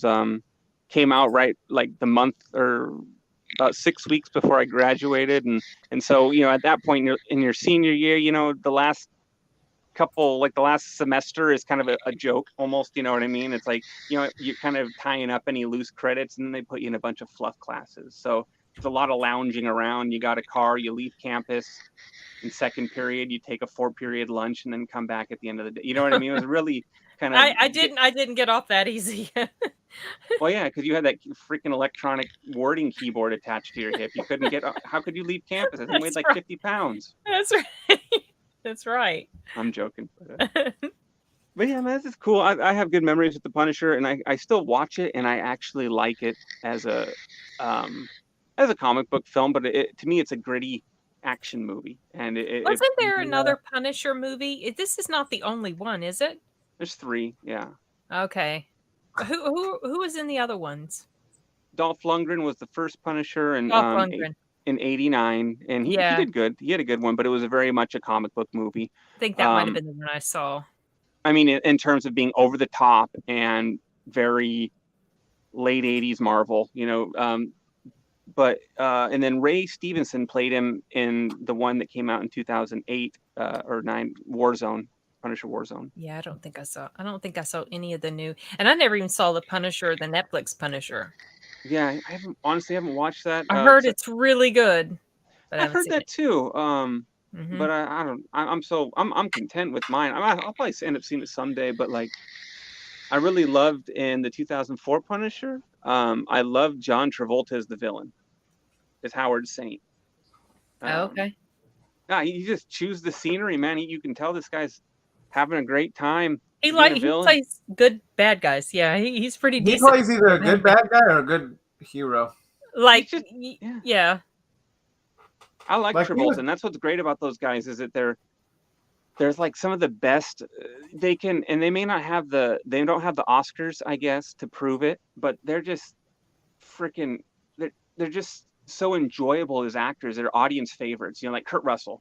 You know what I mean? Like, he's one of those guys. He's never going to get an Oscar. They're never going to give him one of those. I love Kurt Russell. Oh, I do too. I'll watch anything Kurt Russell's in, he's some of my favorite movies. Some of my favorite scenes and characters are Kurt Russell guys. Like Once Upon a Time in Hollywood. Grab your respect. Stuntman Mike, yeah. I love Stuntman Mike. He was pretty much just repeating what his wife said. It's so funny we're talking about Kurt Russell because my video that I did a reaction to Big Trouble in Little China. Yeah, I had actually filmed that last year. I finally edited it, and as soon as I uploaded it, it got blocked immediately, and it took 30 days for the block to go away. So finally, it was listed, and it was listed. Listen to me. Ugh. It was lifted, and so it came out today. But he is so funny, and I mean, he's so over the top and ridiculous. Oh yeah, in that movie. But I love him because I've always liked him. Jack Burton, he's got the arrogance, and he's one of the funniest scenes was when he goes in the end and they're like doing this battle and he has this gun and he shoots up a bomb. Yeah. He shoots the ceiling and the stuff falls on top of him, knocks him out. So he's like out right after battle. I don't know, that was so funny to me. Yeah, Big Trouble. Yeah, I gotta watch your review on that. I saw you posted that. That was a great movie, and he's awesome in that. He is. He's so funny in there. I think I sent you my Blu-ray of that one, Sin, didn't I? Yes, you did. Yeah. I liked him in Death Proof, the Tarantino. Yeah. Yes. He's good in everything. Man. I mean, is there anything he's never good in? I liked him in The Thing. Yeah, The Thing. I want to watch The Thing again. That's some of these movies we've been talking about, and I'm like, I can't. I want to move, right? The free streaming, especially for horror movies, where the ads keep popping up or it freezes up or something, and like, no, I want to guarantee good experience for this movie, but like, I don't want to pay physical $4. Yeah. Listen to Joe Bob Briggs, man. He wrote a great thing. I love Joe Bob Briggs. Yeah. Right. And did you like his kind of commentary on why you should hang on to you keep buying your movies on I know. disc? Right. I'm hanging. I treasure the ones I have, and I'm slowly kind of building a Blu-ray collection. I know you linked that to me on Facebook. And I didn't. Who's great? Wait, who's great? I think Kurt Russell. Yeah, Kurt Russell. But so is Joe Bob Briggs. We're not going to. Yeah, I love Joe Bob Briggs. Yeah. I used to watch him do the Monster Vision on TNT and stuff or whatever. See, I never knew about him until he came to Shudder. Yeah, he was good, man. He would always be like, "Hey, this movie's just terrible. It's got 16 severed heads, 18 pairs of boobs. It's got 16 bong hits, and it's got one severed hand up someone's arsehole to boot." It was just like. And he throws out all this trivia about. That's what makes his show so much fun. I know Corey Michael's movie was trying to mimic his show. His style, yeah. When he did James and the Giant Peach review, right. Yeah, he's fun. He's really fun. It was his so new cool. season out on Shudder right now.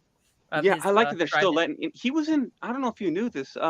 He actually had a role in Texas Chainsaw Massacre 2, and he's been in different movies. I heard he was in. Was it Heat that he played in? Right?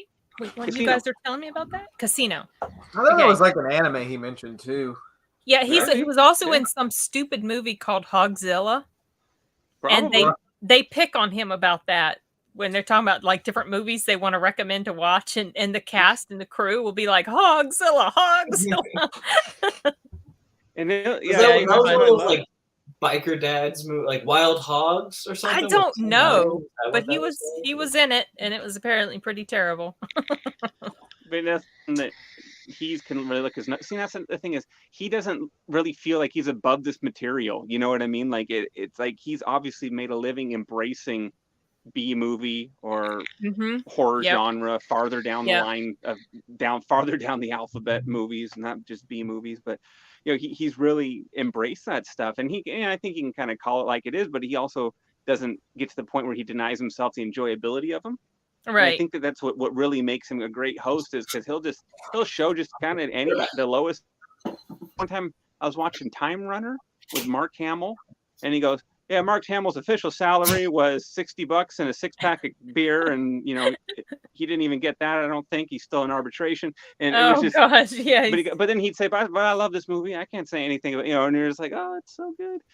So I like those kind of guys. He's not pretentious. He's not a film snob. He's just about enjoying the medium, you know. And that's the kind of guys I like. So,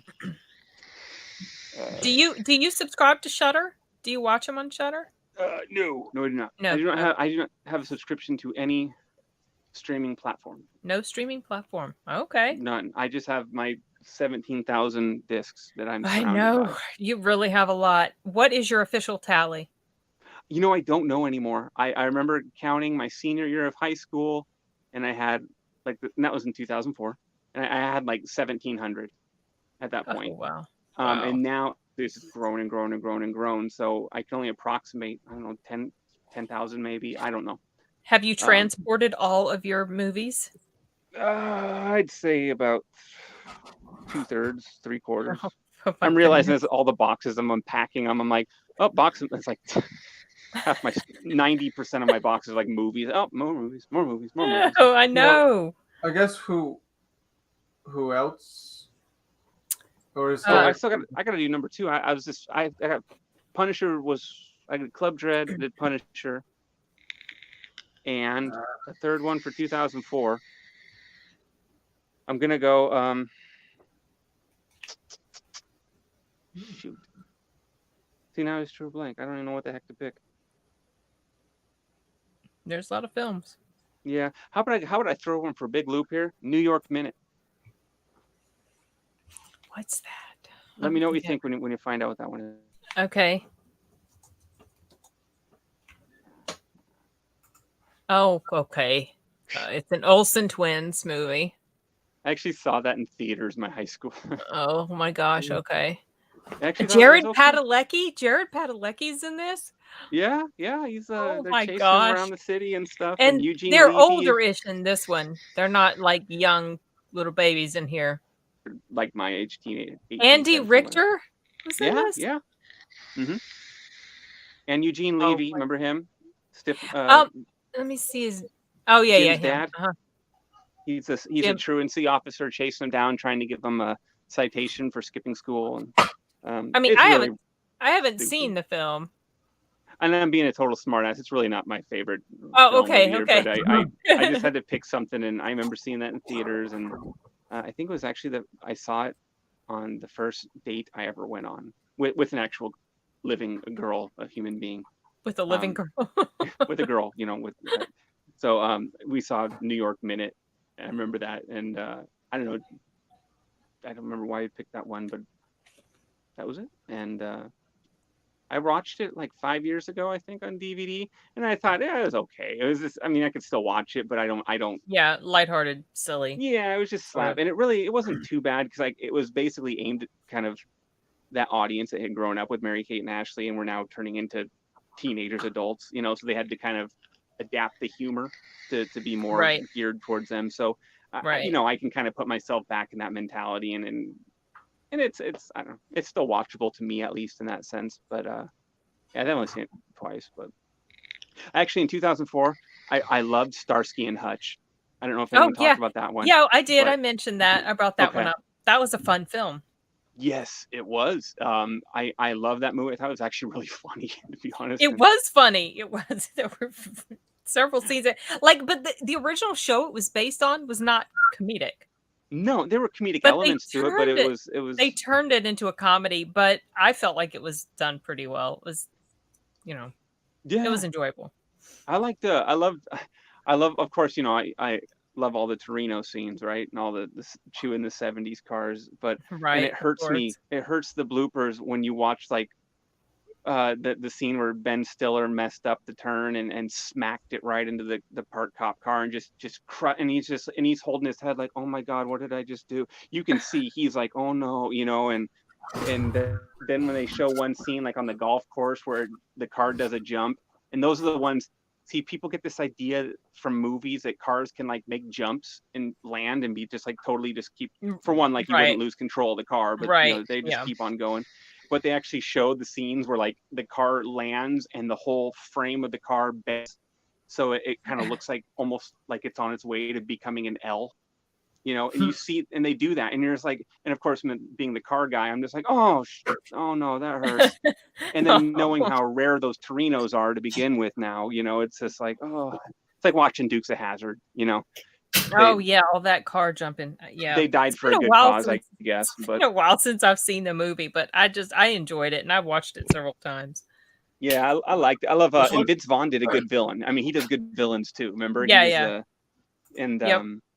I love Owen Wilson, where they really didn't have many scenes together, but I was like, I always laughed at that scene when they're on that double date with Carmen Electra and Amy Smart. You remember that? And okay, all right. I forgot Amy Smart. That was one of the girls in there. Yeah, and he's like, he's talking, you know, they're talking to Owen Wilson's like, hey, which one are you into? And he's like, well, you know, I'm kind of partial to blondes. And Owen Wilson's like, good, because I'll take anything. You know, it's like, that's Owen Wilson right there, man. And that's I love Owen Wilson. So anyway, I like that movie. And it was just really fun. I thought it was I liked that they were able to replicate, you know, they got a good feel of the 70s, you know, they got just all around. It's enjoyable, good, and I liked it, man. So Yep, it was fun. I got to get Arturo to watch it. I think he would like it for sure. Arturo, I think you'll like it. Hopefully, you'll come away liking Ford Torinos too. But if not, maybe you like the movie. Arturo's not super into cars, so okay. Me neither. I'm not really. I don't know. Anytime someone, like you said, oh, it's a Cadillac or it's a Ford or it's a what? I don't know. As long as it could drive. You have to say it's a truck or it's a car or it's a SUV. I only know shapes. I don't know makes. You know brands. It sounds like a couple brands at least. So that's. I might maybe a couple. Maybe if I had one or something, or a friend did. But yeah, I don't know anything about cars. Well, speaking of the new Top Gun, I've heard it's better than the original. I ended up buying a ticket to go see it. So I never saw the first. I don't think I'm going to watch it. I'm not crazy about the first one, to be honest. It's okay. Oh, see, and what do you? Is this going to be one of those things again where you say that like Superman wasn't a good movie, and we're like, and what? Oh, we're going to have to get in a fight over that. Oh no, yeah. No, I mean Top Gun. It's all right. I'm just not. It was so overhyped. I felt, and it also feels a little bit juvenile. It doesn't really feel like it has a lot of depth to it. I know it tries, but I heard that this one's even better, and it's definitely more. It's got more. I don't know, meat to it. So it's got Jennifer Connelly in it. I like her. So did you see what she wore to one of the premieres? Oh my God. She what? Did you see what she was wearing to like one of the premieres the other day? No, I'll have to find the picture, man. It was just, oh, dude, it was. I mean, I'm not by any means a female fashion expert, but it looked like, I don't know what the hell it was. Like when Lady Gaga wore the meat dress, and you're just like, what the hell were you thinking? No, was it that bad? Jennifer Connelly. Was it that bad? It looked pretty goofy. I'll have to show it to you. Not like a meat dress. Obviously, that's like the. When I'm looking this up around there, but I love like a really goofy. Yeah, I'll find it and send it to you, Sam, because I don't know what. Because they've been posting like premieres all over, like the Japanese premiere, the China, you know, it's going all over the place. You know, Tom Cruise came in the helicopter. Is the gold dress? Which one? A gold dress? I see a picture of her in a gold dress. I'd have to dig it. Let me go find it. It doesn't. Oh, there. I'll find it and show you one. It was just like, oh my God, Jennifer, why did you wear that? But she's standing with she's so standing beautiful. with And she's like someone who has gotten more attractive as she got older. Oh yeah, So she's like the other person. yeah, she's the really two pretty. ladies that I mentioned that aged well. She's the other one that aged really well. She is pretty. She is a top 3. She's gotten very thin too. She's gotten a lot leaner as she's gotten older too, which isn't a bad thing. It's good, but I'm just saying I've noticed that kind of stood out because you look at her. Yeah, it reminds me of Dolly Parton when she was younger, and she with a more round face. Yeah. Yeah, a little bit of pudge and stuff, and then you look at her now as she gets older, and she's like actually, and usually people go the other way, so it's interesting to see that. Yeah, no, she's definitely much thinner than she was in her earlier years. Not that she was even heavy; she never was heavy. She not at all. But she's definitely leaned out more. I gotta say something. I don't know how to express this, but like chicks like Jennifer Connelly, something about them, they look smart to me. I don't know what maybe this is prejudiced, like in a weird way, but I don't know what the word would be. Not prejudiced, but biased or something. Because I think she's pretty. But what is it about her that makes you feel that way? Is it? I guess I'm just throwing that out there. It's like, does anyone else think like she just looks more intelligent than like I don't know? I don't think it's prejudiced or sexist or anything. Because I mean, you look dumb, so and that's. But is it? I think put black rim sunglasses on any woman, she looks smart, right? Is it? I think it's some kind of bias that I have. Is it the movie she's been in? Maybe. I don't know. That's what I'm thinking. Is like, is it just would a photo do it, or is it? You know how they say humans like 10 seconds of seeing someone move around or act, you get like a subconscious sense of them or something. Is it her hair?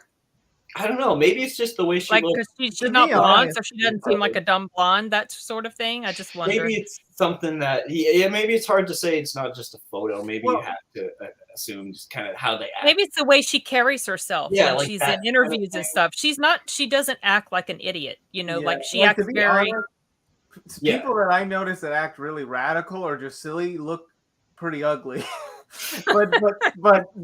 but people that are not like that. She's very mature. Pretty. Yeah, maybe it's like that. She just. That's why you've never seen me on cam. Yeah, same here. Why do you think I don't even put a default picture? It's a gracefulness. Oh, y'all. It's a gracefulness. A maturity, a self-assuredness. Yeah, like, maybe it's not like elegance, like a way they carry themselves, and you get a vibe, and it's I guess more you can say ladylike if you want. I understand that. Like you can sometimes see women just think she looks like she's pretty smart, and then she says something like the Titanic was her favorite movie, and I thought, oh shit, I was wrong. Oh geez, I know, right? Yeah, if she opened her mouth and said something like that, I'd start to question. I'm going to. I'll stop. Aside, I can talk about Jennifer Connelly. Well, I think he's just blinded by that Requiem for a Dream scene that he was that's gushing over. Right. That's right. I love that scene. That movie though was too much. I watched it once and was like, it's a good film, but it's not a rewatch type. Like I'm you not guys gonna, are mentioning. Yeah, I'm gonna stay. I had a couple of friends who were like hardcore metalers, like long hair, leather jackets, everything. Just put that movie on, turned the lights off. When we turned the lights back on, they were like sunk into the sofa. They were like traumatized. That was terrible. Oh no. What, that movie she was in? It was a movie you've never seen. It's apparently a very disturbing film. She plays like a drug addict. Oh. Yeah. And I think Jared Leto was in it with her too. Leto. That's probably my favorite Jared Leto. I don't really like Jared Leto, but that's a movie I think I think I liked him in that movie. I used to like him growing up. Like I remember he was in Urban Legend when I was a kid, and I thought it was a cool movie. That's right. I forgot he was in that. And I liked him. And then as he got older, I felt like he got really he got that whole pretentious Jesus vibe thing going on, and then all the hipsters started praising him, and it was just like, oh, now he's become really trendy to like. And then he's Morbius now, and I don't know how he did that. I don't think that was his best work. Well, I think you can't have this guy who's on set saying I need vegan blood to drink. It was just really weird. It just didn't work out with the role. He'll always be like Mr. Blonde to me, or maybe not Mr. Blonde, but what are they in Fight Club? He's the blonde dude. Oh, he was in Fight Club? Yeah. He was in a bunch of small roles back in the late 90s, man. That was the first thing I saw him in, and it stuck. And then ever since then, he was that blonde dude from Fight Club. You know what? The first time you see someone, that sticks with you, and yeah. I think he did good in that movie, though. He did good in that Fight Club as well. I think the first thing I ever noticed him in was Panic Room. Yeah, that was early on. We had the cornrow things and everything. Cornrows, yeah. I thought he was really good in that Denzel Washington movie from a year or so ago. The Little Things. Yeah, I thought he did good in that. Yeah, that movie kind of shocked me. That was one that I didn't see coming. Yeah, I enjoyed it. A lot of people were upset with it. I think they went in expecting something. Yeah. Oh shit. And what? Sorry, I find the dress. The gold dress. Is it the gold dress? No. Okay. It's like blocky and looks kind of. Wait. There you go. It's in the private. It's in the private chat. Okay. All right. I'm opening it up. Go look at it. Whoa! What? That looks like photoshopped. It's not bad. I was expecting worse, you know? No. But you're not an unbiased source, Colin, so we're going to have to consult. Colin, did you click on the link? It looks like some weird, like, black vest she's wearing over, like, a weird kimono thing. I don't know. It doesn't even look like a kimono. No, that's terrible. I don't know what to call it. Like, no, that's pretty bad. You wouldn't wear that, Sam? No, I absolutely wouldn't wear it. I'd wear the gold dress, but I wouldn't wear this thing. It's not. It doesn't make her look sexy, but I would like if I was standing there, I probably would just stare at like the pictures and like, oh, that's pretty. You know? Well, yeah. If you were asking me, do you like my dress? Sure, yeah, looks great. It just looks like a garbage bag. Does she still look smart? The black vest, dude. She looks a little dumber in that.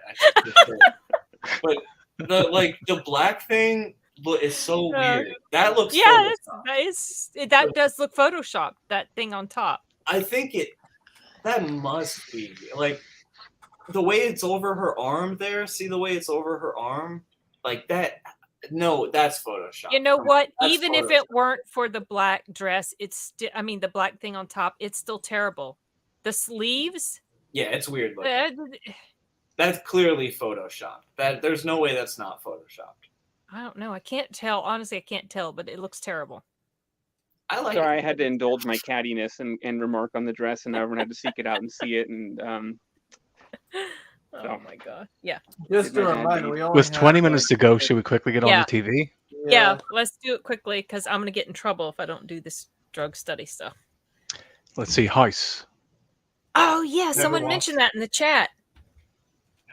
Yeah, that was really good. I actually like that. I don't think I watched it all the way to the end, but what's his name? The actor. Of House? Hugh Laurie. I loved his attitude in there. His snarky ass attitude. And I think it was one of the very first episodes, or the first or second one. Artur, we were watching this at Buddy and Deanna's house, and Teresa was watching it. And he was asking this person, he would ask these stupid random questions. They seemed to be really random. And this guy was coming to him for a problem. And he just out of the blue, he was like, does your penis hurt? It was just so random and crazy. And Teresa, of course, completely lost it. And you know what that means. That means a bathroom trip. But that's one of the things I remember about House. Yeah. Deadwood. Good show. Deadwood. Have you guys seen Deadwood? No, that's the one I feel like I'm sleeping on. That's a really good show. Yeah. And they actually wrapped it up with a closing, sort of a closing movie from it just came out 2019. Yeah. That show was pretty solid. It did end abruptly after the third season, but that's just because they shut it down. I guess it got too expensive. They shut it down. And they kept promising a movie for years. And then, speaking of Deadwood, I was going through some old pictures of mine to try to organize my pictures. And I came across some pictures that my brother Timothy took from the set of Deadwood. Because he had gone there, met some of the people there. Yeah. So that was brings back memories. Okay. So what's another one? We had Alien versus Predator on the big screen. And To Catch a Predator on the small screen. Oh, that's the thing with Predator, that's a famous show. I've seen all the jokes. Chris Hansen, right? Chris Hansen, oh my gosh. I've seen that referenced and made fun of probably more than I've seen. I never heard of that guy until my friend jumped on one of my live streams, and he just started talking about Chris Hansen. I'm like, what? Yep, Chris Hansen. Yeah, I've never watched the show, but he did it. He got on Opie and Anthony with Patrice one time, and Chris Hansen. They were asking him stuff, and he was talking about his. Yeah, that's what I remember. Sorry. Okay. Battlestar Galactica. I was gonna mention that. No. Do you watch Battlestar? Is that the one with Edward James Olmos? That version, yeah. No, I've never seen it. It's so good. I'm sorry, that's a famous Office line. Does it stay good? It's a good show. I think it ends. Well, the end is kind of iffy, but yeah. Maybe the very, very ending could be better, but I think the last season's pretty good. Like, I don't think it really drops off or has a bad ending. Yeah, I guess, I do think, I remember reading that people didn't like the ending, and maybe the more I think of it, yeah, maybe it could have been. Because I thought I had heard some stuff about the way it ended. That's why I was asking if it dropped off or if it stayed good. I think it was pretty consistent. I think it's worth watching for sure. I don't think the ending, it's not like Game of Thrones where you're like, that was it. Yeah. Maybe I'm misremembering. Maybe it didn't bother me as much, but I liked the ride at least. How many seasons was it? 5, right? 5, 6. Feels like it was 5. Something like that. Okay. I think it's worth it. I think it doesn't really have a lot of slowness. It's pretty good. I think it's good. 4 seasons. Bleach started this 4 year. seasons. I don't think I ever saw that one. Bleach is that anime is. That's the one that went on for quite a while. That's the one that Gene Simmons' son stole stuff from. Yeah. Yeah. Mm-hmm. Foster's Home for Imaginary Friends. I remember that one. Paranoia Agent. Oh wow! We got to talk about like the most famous show ever, right? Lost. Yeah. Did you watch Lost? I watched one episode and was completely not interested. And I'm glad I didn't, because by the way it ended, I would have been so pissed, Colin. Fair enough, because I would have been pissed. And it was kind of famous for that. And I remember how I read in an interview with George R.R. Martin during, like the midst of Game of Thrones being the best show ever.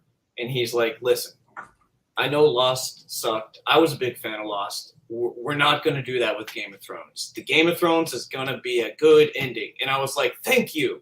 And it hurt even more because, like, he knew Lost was the show before Game of Thrones that if Lost had nailed the ending, it had stuck the landing. It would be. I still think it was the show that me and, like, my friends, like, every week we're like, can you believe that happened? Oh, shit, what does that mean? Like, that kind of. But then I heard there were so many unanswered questions, and that's just like, that's really frustrating. By the end of the show, by season 6, it was a frustrating. They just strung you along for all those years. See, that's why I'm glad I never watched it. But trust me, though, it was fun, dude. I know it was big. Fun. I remember. Yeah, I remember being really big. It was like a highlight of the week, and talking about it really felt like, especially the first 2 seasons, it really slightly started to dip after that, to the point where it kind of picked up a little in 5, and then 6 just kind of sucked. But like the first 2 seasons, I could almost recommend. Actually, 6 did have some culture. Anyways, it really seemed like they were going to nail the land. It got really cool at the end, actually, now I'm thinking about it. And it really picked up there and at the end. And then the final couple episodes. Anyways, Lost was fucking phenomenal. And it was one of my favorite shows ever. And it had the Game of Thrones problem that the ending did not. They didn't know what to do with it. It almost feels like, honestly, it feels like they made things up as they went along. They swear they didn't, but it really sounds like that to me. They did. Yeah, they did, because they didn't answer shit, or shit just didn't matter. Right, exactly.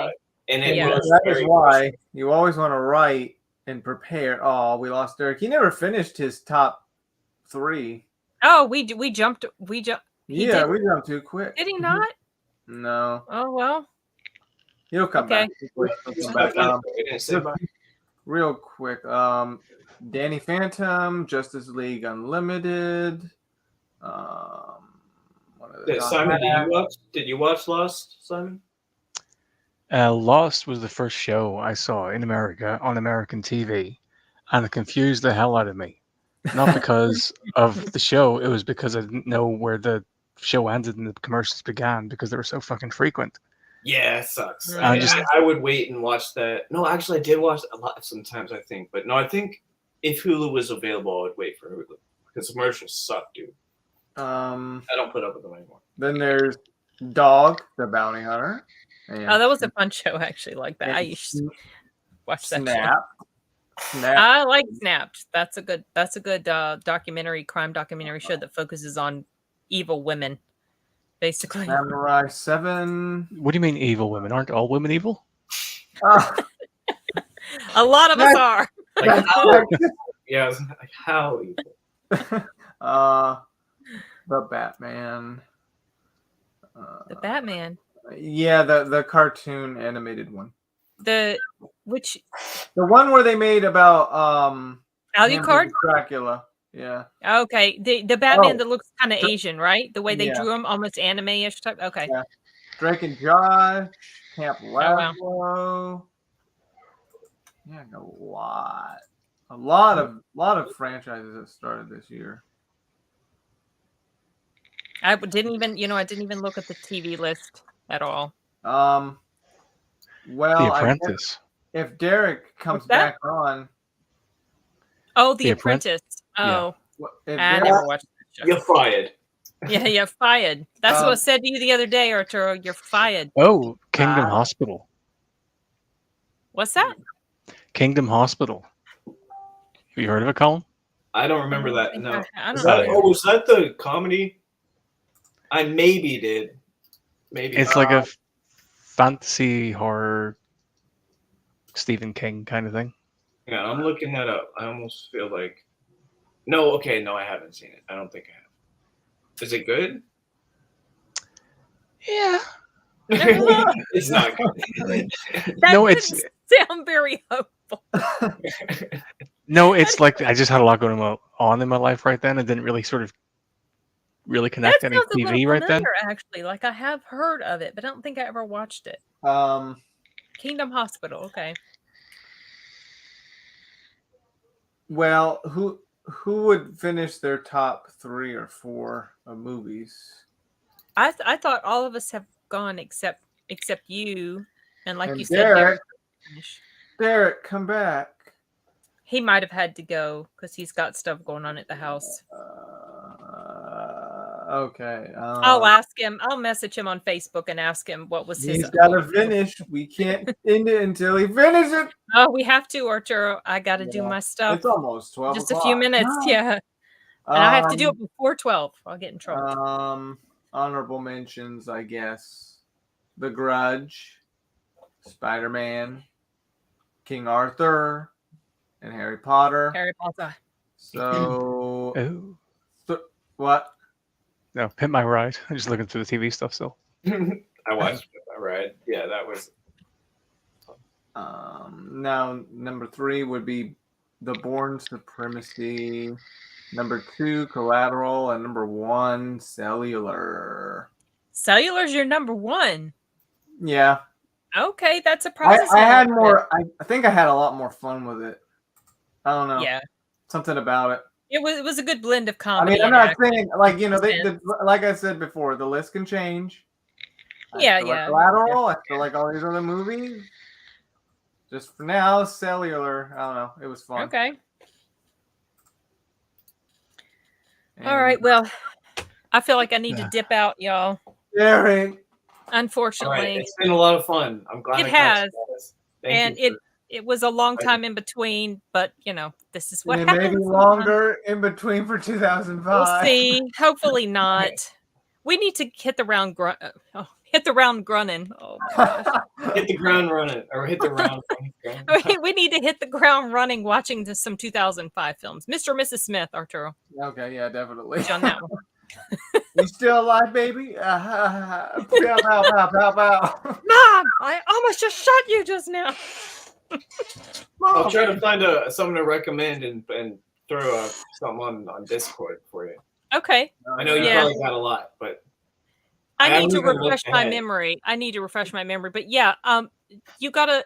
Did you join the server with your new? I did a new one now. Whatever I'm in, you've been typing as is. I just always do the same name, but Colin Pass. Okay.